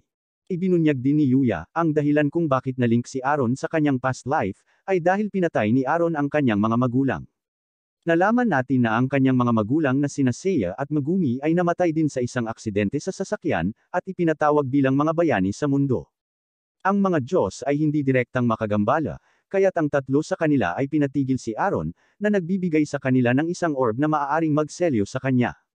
Lumaban sila laban kay Aaron, ngunit hindi siya naapektuhan ng magic ni Megumi, kaya sinugod siya ni Yuya at Seiya, umaatake gamit ang kanilang mga espada, at naputol pa ang kanyang braso. Ngunit gumanti si Aaron sa kanyang magic, na nauwi sa pagpatay kay Megumi. Inactivate ni Seiya ang kanyang ultimate skill, sinusugod si Aaron, ngunit nasaksak siya. Gayunpaman, sinamantala ni Yuya ang pagkakataong ito, at nagawang isil siya, ngunit ito ay halaga ng buhay ni Seiya. Habang iniisip ni Cain ang tungkol sa pagliligtas sa kanyang mga mahal sa kanya, nagawa niyang talunin si Duran, at sa wakas ay natapos niya ang kanyang pagsasanay. Binisita ni Cain ang mga libingan ng kanyang mga magulang, at sinabi ni Yuya kung paano sila laging nag-aalala tungkol sa kanya. Nagpasalamat si Cain kay Yuya sa pag-aalaga sa kanyang mga magulang, at ipinakita sa kanya ni Yuya ang cookie, na nagawa niyang makuha sa pagkakataong ito, at kinilala ni Yuya ang kanyang pag-unlad. Iminumungkahi ni Yuya na uminom ng kape, ngunit si Cain ay sabik na makabalik sa kabilang mundo. Itinuro ni Yuya kung gaano siya kaiba, ngunit ginagamit niya ang kanyang kapangyarihan upang ibalik ang kanyang hitsura. Sinabihan siya ni Yuya na alagaan si Hako, at sinabi ni Duran na dalhin niya si Jin para makita rin ang ibang mundo, kaya gumawa si Cain ng kontrata dito. Nagpasalamat si Cain sa kanilang dalawa sa pag-aalaga sa kanya, at naghanda siyang bumalik sa kabilang mundo, ngunit hinagisan siya ni Yuya ng espada, sinabihan siyang ibigay ito sa hari, at nag-teleport si Cain. Bumalik siya sa kanyang mansyon, at tuwang-tuwa ang mga babae na makita siya. Humihingi siya ng paumanhin sa ginawa nilang pag-alala, ngunit sinabi ni Celestia na naniniwala sila na babalik siya, kaya natutunan pa nila kung paano gumawa ng cookies nang bumalik siya. Tinatanggap nila siya sa bahay, at natutuwa si Cain na magkaroon ng mga ito sa kanyang buhay, habang naguhukay siya sa mga cookies. Nakipagkita si Cain sa hari, at ipinaliwanag kung paano niya nakilala si Yuya sa ibang mundo. Nahirapan ang hari na maniwala, ngunit ipinakita ni Cain ang espada na ibinigay sa kanya ni Yuya, at agad nilang nakilala ito, kaya pinaniwalaan nila ang kanyang kwento. Binasa ng hari ang isang liham mula kay Yuya, at nalaman na si Cain ay sinanay niya. Ikinwento ni Cain ang kanyang nakakapagod na pagsasanay, kung paano siya naiwan sa kagubatan kasama ng mga masasamang halimaw, at kung paano siya binugbog araw-araw sa loob ng 5 taon. Ang hari ay nagulat na nagtataka kung paano siya nagsanay sa loob ng 5 taon, ngunit ang duke ay natutuwa lamang sa kanya bilang normal. Binanggit ng duke na habang wala siya, hinahanap siya ng guild, dahil hindi pa siya nagsagawa ng anumang mga quest mula nang maging A-rank siya, kaya maaaring kailanganin nilang kanselahin ang pagpaparehistrong ito. Nag-alala si Cain nang marinig ito, at agad na tumungo sa guild. Nakipagpulong siya sa guild master, nag-iisip kung ano ang nangyayari, at ipinaliwanag ng master na noong siya ay na-promote sa A-rank, sinabihan siya na kailangan niyang sakupin ang ilang bandit. Binanggit ni Cain kung paano siya naging abala sa pagsisimula sa academy, ngunit sinabi sa kanya ng master na may limitasyon sa oras para makumpleto niya ang quest, kung hindi, ang kanyang pagpaparehistro ay makakansela. Nang makita siyang wala ng ibang pagpipilian, tinanggap ito kaagad ni Cain, at sinabi sa kanya ng master ang tungkol sa isang grupo ng mga bandido na nagdudulot ng kaguluhan sa isang kalsada patungo sa kabisera. Binanggit niya na may humigit kumulang 10 bandido sa grupo, ngunit sa palagay niya ay walang problema si Cain, dahil siya ang pinakamalakas na tao sa lungsod. Si Cain ay nag-teleport sa kalsada, at siya ay lumipad, upang mahanap niya ang mga tulisan mula sa itaas. Nakita niya ang mga bandido habang sinusubukan nilang magnakaw ng karwahe, kaya mabilis siyang tumulong. Ngunit sa lalong madaling panahon na tuklasan niya, ang kanyang mga tutor na sina Nina at Millie, ay ang nag-escort sa karwahe, at ang kanilang kliyente ay ang ama ni Parma. Napansin niyang nasugatan si Millie, kaya mabilis niya itong pinagaling gamit ang kanyang magic. Inaakala ng mga bandido na siya ay isang bata lamang, minamaliit siya, at nagsimula silang tumawa, ngunit naghahanda si Cain na pagbayarin sila para sa pananakit kay Millie. Inaatake siya ng mga bandido, ngunit madali niyang natalo ang mga ito habang halos hindi sila hinawakan. Ang isa sa kanila ay tumalon sa kanya, ngunit pinalipad niya ang lalaki. Siya ay nagpatuloy upang pabagsakin ang iba sa kanila, at siya ay nagkomento sa kung gaano kahirap pigilin ang kanyang lakas, ngunit ang mga batang babae ay nag-iisip na siya ay masyadong malakas. Nahuli ang lahat ng mga bandido, at nagtataka si Millie kung bakit siya biglang nagpakita. Ipinaliwanag niya kung paano siya nasa isang subjugation quest, ngunit ang mga batang babae ay nabigla nang marinig ito. Dahil ang subjugation quests ay para lamang sa C-rank adventurers at mas mataas, at sigurado nakakaparehistro niya pa lang. Ibinunyag ni Cain kung paanong A-rank na siya, at hindi makapaniwala ang mga babae na nalampasan niya ang C at B na ranggo. Ang mga bandido ay dinala pabalik sa bayan sa isang hall, at ang grupo ay pumunta sa Tamanes item shop upang ihatid ang ama ni Parma. Lumabas si Parma upang makita ang kanyang ama, at masaya siyang makita si Cain. Nagulat siya nang makita ang mga bandido, at iniisip niya kung paano ang kanilang araw sa school, ngunit siya ay nagtatrabaho pa rin ng husto. Sa palagay niya ay magiging abala din siya bilang isang baron, at nagulat si Millie sa kanyang promosyon, iniisip kung dapat ba itong maging mas formal sa kanya. Ngunit sinabi ni Cain sa kanila na palagi niyang makikita sila bilang kanyang master, at maaari lamang nilang tawagin siya sa kanyang pangalan. Iniisip ni Millie na siya ay lumaki ng husto, iniisip na siya ay parang may sapat na gulang ngayon. Ngunit nakatakas si Cain, sinabing kailangan niyang bumalik upang magulat sa guild habang tumatakbo siya, ngunit hinabol siya ng mga babae. Ni-report ni Cain ang kanyang quest, at nagulat si Tia na tapos na siya. Sasabihan na niya ang guild master, ngunit sinimulan ng ilang adventurer na harassing ang dalawang babae. Sinubukan ng mga babae na huwag pansinin sila, at sinubukan ng lalaki na sunggaban si Millie, ngunit pinigilan siya ni Cain.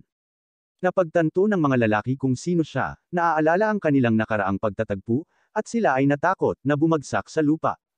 Tumilitaw si Claude, nagtataka kung ano ang kaguluhan, at masaya si Cain na makita siya. Tumakas ang mga bully, at nagulat si Claude nang makita siyang kasama ni Millie, na inihayag na siya talaga ang kanyang nakababatang kapatid na babae. Hindi makapaniwala si Cain sa nagkataon, at ang grupo ay may ilang mga inumin na magkasama. Nagtataka si Claude kung ano ang kanilang ginagawa ng magkasama, at ipinaliwanag ni Millie kung paano sila iniligtas ni Cain, at madaling naalis ang lahat ng mga bandido, binanggit kung paano siya A-rank. Nagulat si Claude nang marinig ito, sa pag-aakalang ilang araw pa lang ang nakakaraan mula nang siya ay nagparehistro, ngunit naalala niya kung paano siya nakasabay ni Cain sa kanilang kunwaring laban. Nagtataka si Millie kung paano siya naging malakas, na naging sanhi ng pagkataranta ni Cain, dahil hindi niya masabi sa kanila kung paano siya sinanay ng mga Diyos. Ngunit natatandaan ni Millie kung paano niya tinapos ang isang pulang dragon kahit noong bata pa siya, kaya iniisip na lang niya na ganito na siya kalakas noon pa man. Humanga si Claude, iniisip na ang mga Red Dragon ay SS rank, at ipinakita rin ng mga babae ang mga magic bag na ginawa ni Cain para sa kanila.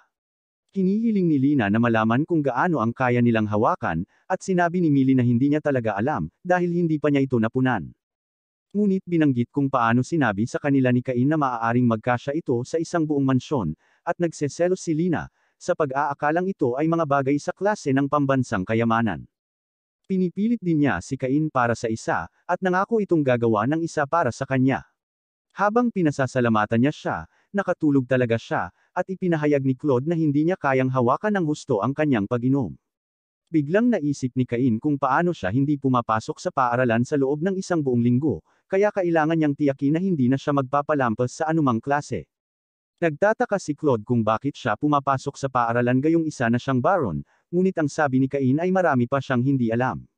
Iniisip ni Nina na siya ay isang mabuting bata, nag-aalok sa kanya ng isang yakap, ngunit si Cain ay mabilis na tumakbo. Sa sandaling iyon, lumitaw si Tia, na binanggit ang adventurer na sinadya upang magturo sa academy ay nasugatan, at si Claude ay naging interesado, na gustong tulungan si Cain. Kinabukasan sa academy, si Cain ay dumalo sa kanyang magic class, kung saan sila ay nagsasanay ng kanilang mga spells sa mga target. Nasa sabik si Cain, gustong subukan ang mga bagong spell na natutunan niya kay Yuya. Ngunit tinawag siya ng guro, sinabi sa kanya na hindi siya pinapayagang gumamit ng anumang mga pang-attacking spell. Dahil kahit noong huling beses na gumamit siya ng beginner magic, nasira niya ang barrier ng academy. Si Cain ay hindi makapaniwala, at ang kanyang mga kaibigan ay nanunood, sa pag-iisip hindi siya bagay sa iba pa niyang klase, kaya't sila ay gumawa ng isang plano upang bigyan siya ng tulong. Sa adventuring class ni Cain, sinabi ng guro sa kanya na nasugatan ang kanilang instructor, kaya ipinakilala niya si Claude at ang iba pa bilang mga guest instructor para sa klase. Nakilala ng mga estudyante sina Claude at Lina, at nagsimula si Claude sa pagsasabi sa lahat ng mga estudyante na kunin ang kanilang mga guild card. Nakita natin na lahat ng mga estudyante ay may mga bronze card, dahil lahat sila ay bagong rehistro. Gusto ni Claude na ipagmalaki ni Cain ang kanyang gintong card, ngunit iniisip ni Cain na ito ay isang masamang ideya, sa pag-iisip na ito ay magpapahiwalay lamang sa kanya sa ibang mga mag-aaral, kaya't nagkunwari siyang nakalimutan niya ang kanyang card. Lumipat ang klase sa labas, at sinimulan ni Claude ang pagsasanay sa mga estudyante isa-isa.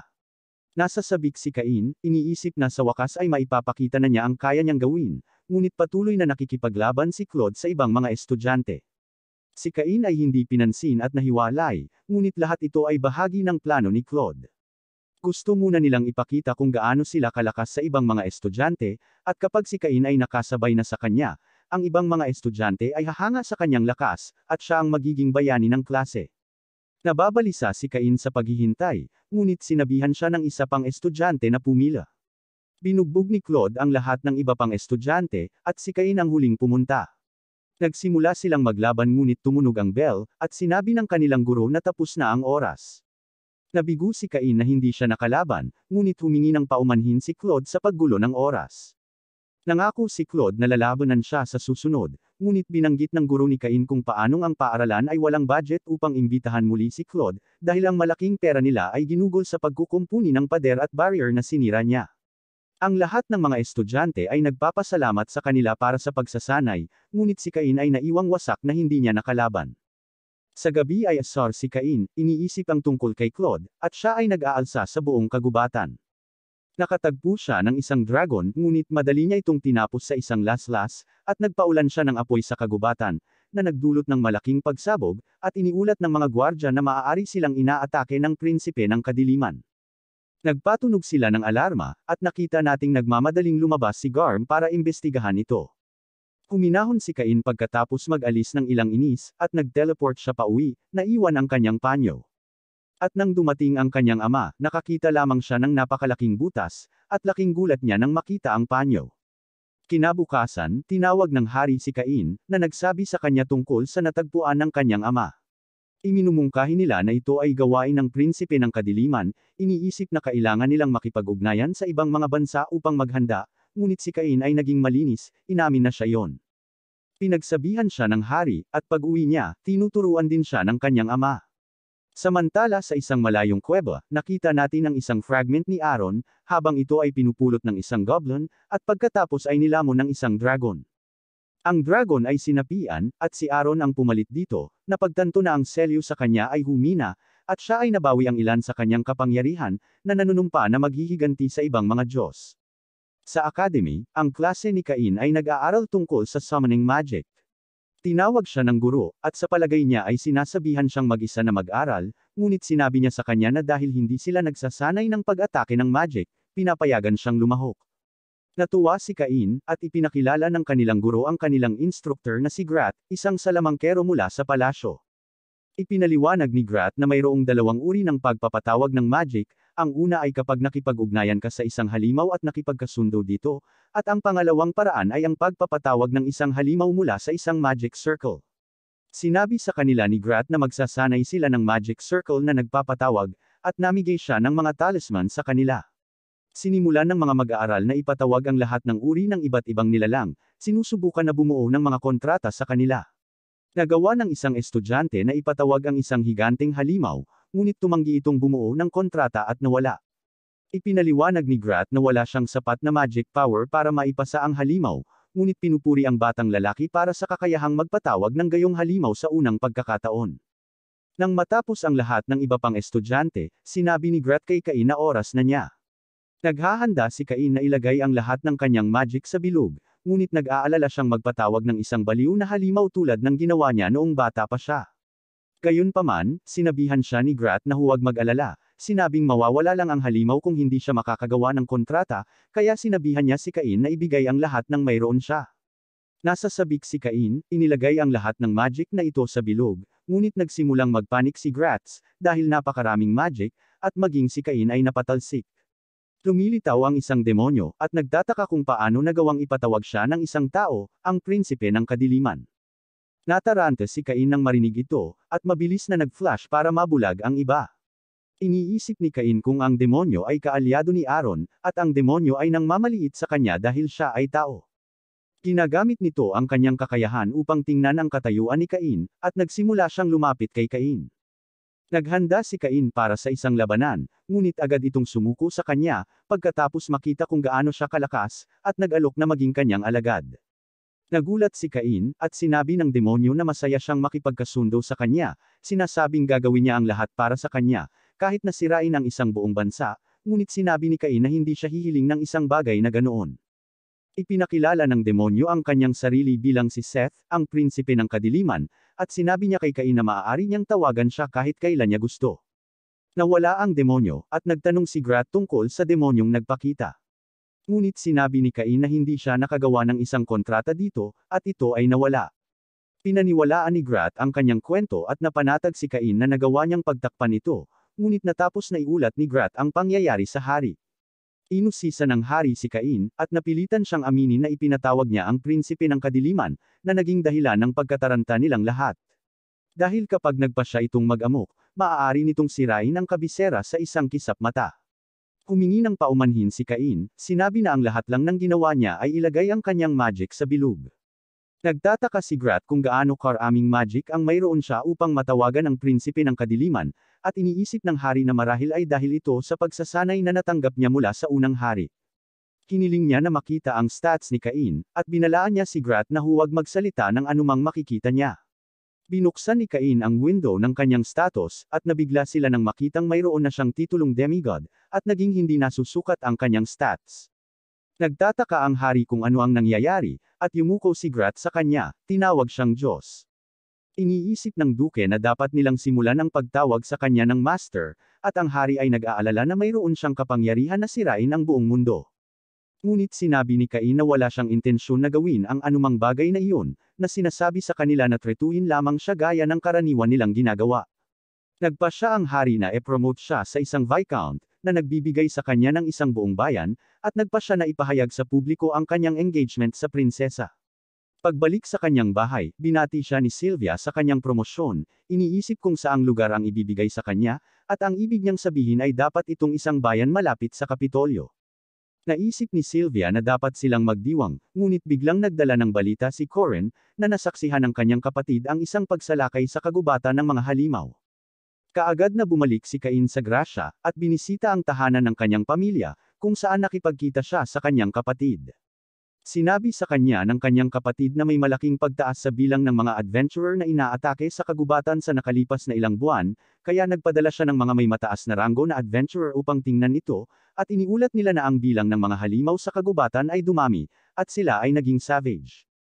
Binanggit ng kanyang kapatid ang isang mabangis na insidente mula sa ilang dekada na ang nakalipas, kung saan biglang naging savage ang mga halimaw at inatake ang lungsod. Kung titingnan ang mga record, ang kasalukuyang pag-uugali ng mga halimaw ay medyo magkatulad, kaya sa palagay niya ay maaari itong isa pang pagsalakay. Ngunit dahil wala silang tunay na ebidensya, hindi nila maaaring ipadala ang lahat ng kanilang mga tao sa isang napakalaking sukat. Nagpasya si Cain na imbestigahan ang kagubatan, ngunit nag-aalala ang kanyang kapatid tungkol sa kanya, sa pag-iisip na siya ay bata pa. Ngunit ipinakita ni Cain ang kanyang gold card, sinabihan siyang huwag mag-alala, at ipinaalala sa kanya kung paano niya natalo ang isang pulang dragon noong nakaraan, kaya pinasalamatan siya ng kanyang kapatid sa kanyang tulong.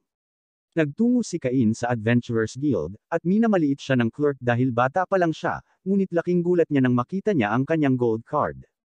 At ang isa pang clerk na nagngangalang Rui, ay humiling kay Cain na patawarin ang batang babae dahil siya ay bago. Nagtataka siya kung ano ang hinahangad niya, at gustong malaman ni Cain ang higit patungkol sa kagubatan. Ipinaliwanag ni Rui na ang mga halimaw ay lalong naging savage, at marami pang senyales na maaaring ito ay isang pagsalakay. Sa sandaling iyon, dumating sina Millie at Nina sa guild, at nagtataka si Cain kung ano ang ginagawa nila doon. Nabanggit nila na ang guild ay tumawag para sa mga adventurer na may mataas na ranggo, at ang mga halimaw sa kagubatan ay masyadong matigas para sa kanilang dalawa lang, kaya pinaplano nilang makipagkita kina Claude at Lina. Nagtataka si Rui kung ano ang plano ni Cain, at sinabi niyang gusto niyang tingnan muna ang kagubatan. Sa tingin ni Rui, masyadong delikado para sa kanya ang pumuntang mag-isa, at dahil isa siyang maharlika, kung may mangyari man sa kanya, magdudulot ito ng mga problema sa guild. Iniisip ni Cain na sigurado na siya ay naging malakas, ngunit iminumungkahi ni Rui na maghanap siya ng makakasama. May ideya si Cain, at pinatawag niya sina Hako at Jin para samahan siya. Agad silang tumalon sa kanya, ngunit maya-maya ay napansin nilang may nangyari. Ginagamit ni Cain ang kanyang kasanayan sa paghahanap, at habang tumatakbo siya sa kagubatan, naramdaman niya na siya ay pinapanood. Natalo niya ang isang bilang ng mga halimaw, ngunit ang kakaibang pakiramdam ay hindi nawawala, kaya ipinatawag niya si Seth, na nagtataka kung sino ang nakakagambala sa kanya. Ngunit nang makita niya si Cain, mabilis siyang napaluhod. Sinabi sa kanya ni Cain ang kakaibang pakiramdam na nararanasan niya, at sinabihan si Seth na tulungan siyang mag-imbestiga sa kagubatan. Naramdaman ni Seth ang napakalaking presensya sa malapit, at nabanggit na sinusubukan din ng mga halimaw na abutin ito. Gusto pang malaman ni Cain, kaya ipinatawag ni Seth ang kanyang utusan na si Delmenia. Nagulat si Delmenia nang makita si Cain, at ipinaliwanag ni Seth na siya ang kanilang bagong Panginoon, na tinawag siyang Diyos na mananakop sa mundo. At sinasamba siya ni Delmenia, ngunit nagreklamo si Cain, na nagsasabing hindi siya Diyos. Ipinaliwanag ni Seth na si Delmenia ay isang dalubhasa sa pagsisiyasat, at ginagamit ni Delmenia ang kanyang espesyal na kasanayan, na nagpapatawag ng mga nilalang na kanyang ikinakalat sa buong kagubatan. Nagsimulang magwala ang mga halimaw, at tinapos sila ni Cain, na ikinamangha ni Delmenia sa kanyang lakas. Madaling natalo ni Cain ang lahat ng mga halimaw, at nagpasya siyang iwanan ang dalawa upang gawin ang pagsisiyasat, habang siya ay bumalik sa guild. Ang kanyang mga kaibigan ay nabigla nang makita ang lahat ng mga S-rank na halimaw, at sila ay sinamahan ni Claude at Lina. Nagtataka sila kung saan nanggaling ang mga halimaw, at sinabi ni Cain na sila ay mula sa kagubatan. Nag-aalala sila nang marinig ito, at iniisip ni Cain na may mas malalakas na halimaw na mas malalim sa kagubatan. Samantala, nalaman ni Delmenia na mayroong isang bagay na sinusubukang takutin sila, na nagbabala sa kanila na huwag lumapit, ngunit iniisip ito ni Seth bilang isang hamon. Nakita natin si Aaron nang maramdaman niya ang kanilang paglapit, at ang dalawa ay nakakita ng napakalaking kawon ng mga halimaw na naghihintay sa kagubatan. Napagpasyahan ni Aaron na oras na upang simulan ang kanyang laro, at ipinadala niya ang lahat ng mga halimaw upang umatake. Mabilis na nag-teleport si Seth para balaan si Cain, at yumanig ang lupa. Ang mga gwardya ay nagpatunog ng alarm, at ipinaalam ni Seth kay Cain na nagsimula na ang pagsalakay. Sinabi ni Cain kay Rui na ipaalam sa kanyang kapatid, at sinabi niya kay Claude na ayusin ang mga adventurer upang ipagtanggol ang bayan. Plano niyang bumalik sa kagubatan, ngunit sinabi sa kanya ni Rui na ito ay masyadong mapanganib. Sinabihan sila ni Cain na huwag mag-alala, dahil mayroon siyang ilang mga kaibigan na medyo malakas, at si Seth ay naantig na tinawag na kaibigan, at nagsimula silang umalis. Ngunit biglang dumating si Tiff Anna, yumakap sa kanya, at ipinaliwanag niya na nagbigay ng emergency order ang kanyang ama. Gusto siyang sundan ni Tifana sa kagubatan, ngunit sinabihan siya ni Cain na tumulong sa pagtatanggol sa kanyang bayan. Sinabi niya sa kanya na akayin ito sa kanya, at mabilis na tumakbo si Cain kasama si Seth. Nakikita natin si Delmenia na nakikipaglaban sa mga halimaw, at tila nag-e-enjoy siya. Lumitaw ang isang dragon sa likuran niya, ngunit tinapos ito ni Seth, at inihagis ni Cain ang inferno sa mga halimaw. Napalingon sila sa pinanggalingan, at naghanda silang harapin si Aaron, na tila naghihintay sa kanila. Sinabihan siya ni Seth na magpatuloy, habang susubukan niyang hawakan ang mga halimaw. Nag-iisip si Cain kung magiging okay siya, at sinabi ni Seth na tatawagan niya ang kanyang mga alagad para tumulong, ngunit nagbabala siya na baka sirain nila ang ilan sa mga kagubatan. Sinabi sa kanya ni Cain na huwag sobrahan, ngunit sinabi ni Seth na dapat siyang mag-alala tungkol sa kanyang sarili, at si Cain ay nagpatuloy. Samantala sa bayan, inayos ni Tifana ang mga depensa, at nakita ni Nina ang hindi mabilang na mga halimaw na papalapit. Nagpasya si Millie na magtungo sa kagubatan, na sinasabi na gaano man kalakas si Cain, maaaring kailanganin pa rin niya ang kanilang tulong. Pumayag si Nina na sumama sa kanya, at naisip ni Claude at Lina na hindi nila sila papayagang umalis ng mag-isa, kaya sabay-sabay silang umalis. Ipinatawag ni Seth ang kanyang mga alagad, ang kanyang 4 na demonyong general, at nagtataka sila kung ano ang nangyayari. Napagtanto nila ang sitwasyon, at binanggit ni Seth na tinutulungan niya ang isang kaibigan. Nagtataka sila kung sino ang maaaring gumawa ng ganoong kahilingan, at sinabi ni Delmenia sa kanila na may bagong master si Seth. Nagulat sila nang marinig si Seth na pumasok sa isang kontrata, iniisip kung sino ito, at sinabi ni Delmenia sa kanila ang tungkol kay Cain, na tinawag siyang demigod at pinili ng Diyos. Hindi sila makapaniwala sa kanilang naririnig, ngunit inutusan silang lahat ni Seth na tumulong na kontrolin ang sitwasyon sa mga halimaw. Samantala, nakikita natin na sinusubukan ni Cain na tapusin ang pinakamaraming halimaw hanggat kaya niya, ngunit napakarami. Bigla siyang inatake ng apoy, ngunit nagawa ni Cain na kontrahin gamit ang sarili niyang spell. Isang itim na dragon ang nahayag, at kinilala ito ni Cain bilang si Aaron. Nabigo si Aaron na hindi siya muling nabuhay ng buong lakas, ngunit nagpatawag siya ng higit pang mga halimaw upang salakayin ang bayan. Sinabihan siya ni Cain na huminto, ngunit tinawag itong laro ni Aaron, na gustong makita kung ang mga tao ay lalamunan ng mga halimaw. Nakita natin ang mga kaibigan ni Cain sa kagubatan, at nakita nila ang mga general ng demonyo na nakikipaglaban sa mga halimaw. Nagtataka sila kung sino kaya sila, ngunit sa lalong madaling panahon na pagtanto nila na sila ay maaaring maging mga kaibigan ni Cain. Ang mga demonyo ay hindi kayang pigilan silang lahat, at sinabi ni Seth sa kanila na kailangan nilang umasa sa mga tao. Samantala, nakilala ni Aaron ang mga mata ni Cain, sa pag-iisip na kamukha sila ng mga nagselyo sa kanya, at napagtanto ni Cain na pinag-uusapan niya ang kanyang mga magulang. Bumuga ng apoy si Aaron sa kanya, ngunit nagawa niyang iwasan ito, at lumaban gamit ang kanyang inferno spell. Dumating ang kanyang pag-atake, ngunit sinabi sa kanya ni Aaron na ang gayong mahinang pag-atake ay hindi gagana sa kanya. Iniisip ni Cain na kakailanganin niyang gumamit ng mas malakas na spell, ngunit inatake siya ni Aaron bago siya magkaroon ng pagkakataon. Kinahabol siya ni Aaron, at tinawag ni Cain sina Hako at Jean para tulungan siya. Nagawa nilang mapatumba si Aaron, ngunit nataman si Hako ng kanyang buntot, at itinuon ni Aaron ang kanyang hininga sa kanya. Samantala, ang mga kaibigan ni Cain ay nakikipaglaban sa mga halimaw, ngunit sa huli ay napapagod sila, at nagsimulang mapuspos. Nakipaglaban si Claude laban sa isang malaking halimaw, ngunit bigla itong natalo, nang dumating si Tifana at ang kanyang mga knight para tumulong. Nataman si Hako ng hininga ni Aaron, ngunit hamarang si Jean para protektahan ang kanyang kaibigan. Patuloy silang sinasabog ni Aaron, ngunit sinimulan silang protektahan ni Cain. Naiinis si Aaron sa kanya, ngunit iniisip ni Cain ang lahat ng gusto niyang protektahan, at na-activate niya ang ultimate skill ng kanyang ama, at kinilala ito ni Aaron bilang Emperor-level magic. Pinaputok ni Cain ang kanyang pagsalakay, at nakipagsagupaan si Aaron laban sa kanya. Mayroong isang malaking sinag ng liwanag, na nakikita ng lahat mula sa malayo, at si Cain ay nag-all out ng todo, gustong protektahan ang lahat.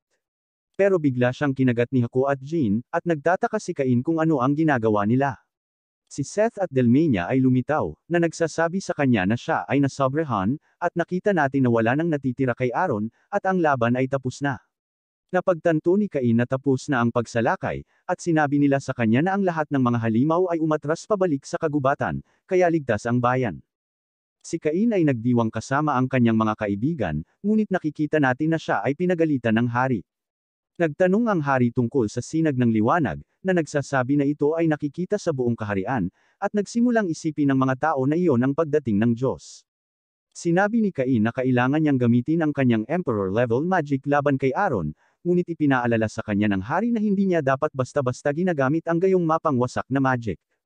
Nagtapos sila ng isang seremonya para kay Cain, kung saan si Cain ay na-promote sa isang viscount, at siya ay binigyan ng domain ng Dorental. Gayunpaman, pagkatapos ng seremonya ay inihayag ni Tifana ang Dorental bilang isang may problemang domain, kung saan ang lahat ng mga nakaraang maharlika na namamahala ay nabigong kontrolin, dahil ang kanilang Adventurers Guild ay may labis na kapangyarihan. Nais ni Telestia na magprotesta sa kanyang ama, ngunit naisip ni Cain na magiging okay ito, at sa palagay niya ay magiging kapanabik na magtayo ng isang bagong bayan. Sa tingin nila ay gagawa siya ng isang mahusay na trabaho, ngunit lahat sila ay nagpapaalala sa kanya na huwag lumampas. Tumungo sila sa Dorental, ngunit tila si Cain ang naging sanhi ng kaguluhan, habang iniulat ng isang gwardya ang kanyang mga kalokohan sa hari. Tila agad na nagtungo si Cain sa Adventurers Guild, kung saan sinubukan ng mga adventurer na bigyan siya ng isang pagtanggap, ngunit madali niyang nadurog silang lahat. Pagkatapos noon sa tavern, nakita niyang sinisipa ng ilang lalaki ang dalaga, kaya pinalayas din niya ito, ngunit nahuli siya ng gwardya. Hindi makapaniwala ang hari sa kanyang naririnig, ngunit natutuwa ang duke. Sinabi ni Cain kina Telestia at Silk ang lahat tungkol sa Dorental, ngunit biglang lumitaw si Seth, nagmamakaawa para sa kanyang tulong.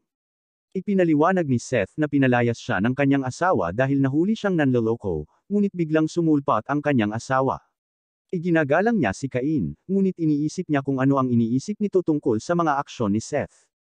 Mali ang iniisip ni Cain sa panloloko, lalo na't mayroon na siyang napakagandang asawa, at nababola ang demonyo. Binalaan ni Seth si Cain na magbabago ang mga babae pagkatapos nilang ikasal, ngunit pareho siyang pinagsabihan ni Telestia at Silk. Ang hari ay patuloy na nakatanggap ng ulat tungkol kay Cain, at tila naalis na niya ang Dark Guild. Sinabi ng bantay sa hari na si Cain ay lumayo pa, sinasabing nagtayo siya ng pader, at nakikita natin na talagang nagtayo siya ng isang buong kastilyo. Iniisip ni Telestia na mas malaki pa ito kaysa sa palasyo, iniisip kung ano ang mararamdaman ng kanyang ama, at sinabi nila sa kanya na muli siyang lumampas. Ngunit dyan nagtatapos ang video na ito. Tandaan na mag-like at mag-subscribe sa channel. Salamat sa panunood, at magkita-kita tayo sa susunod.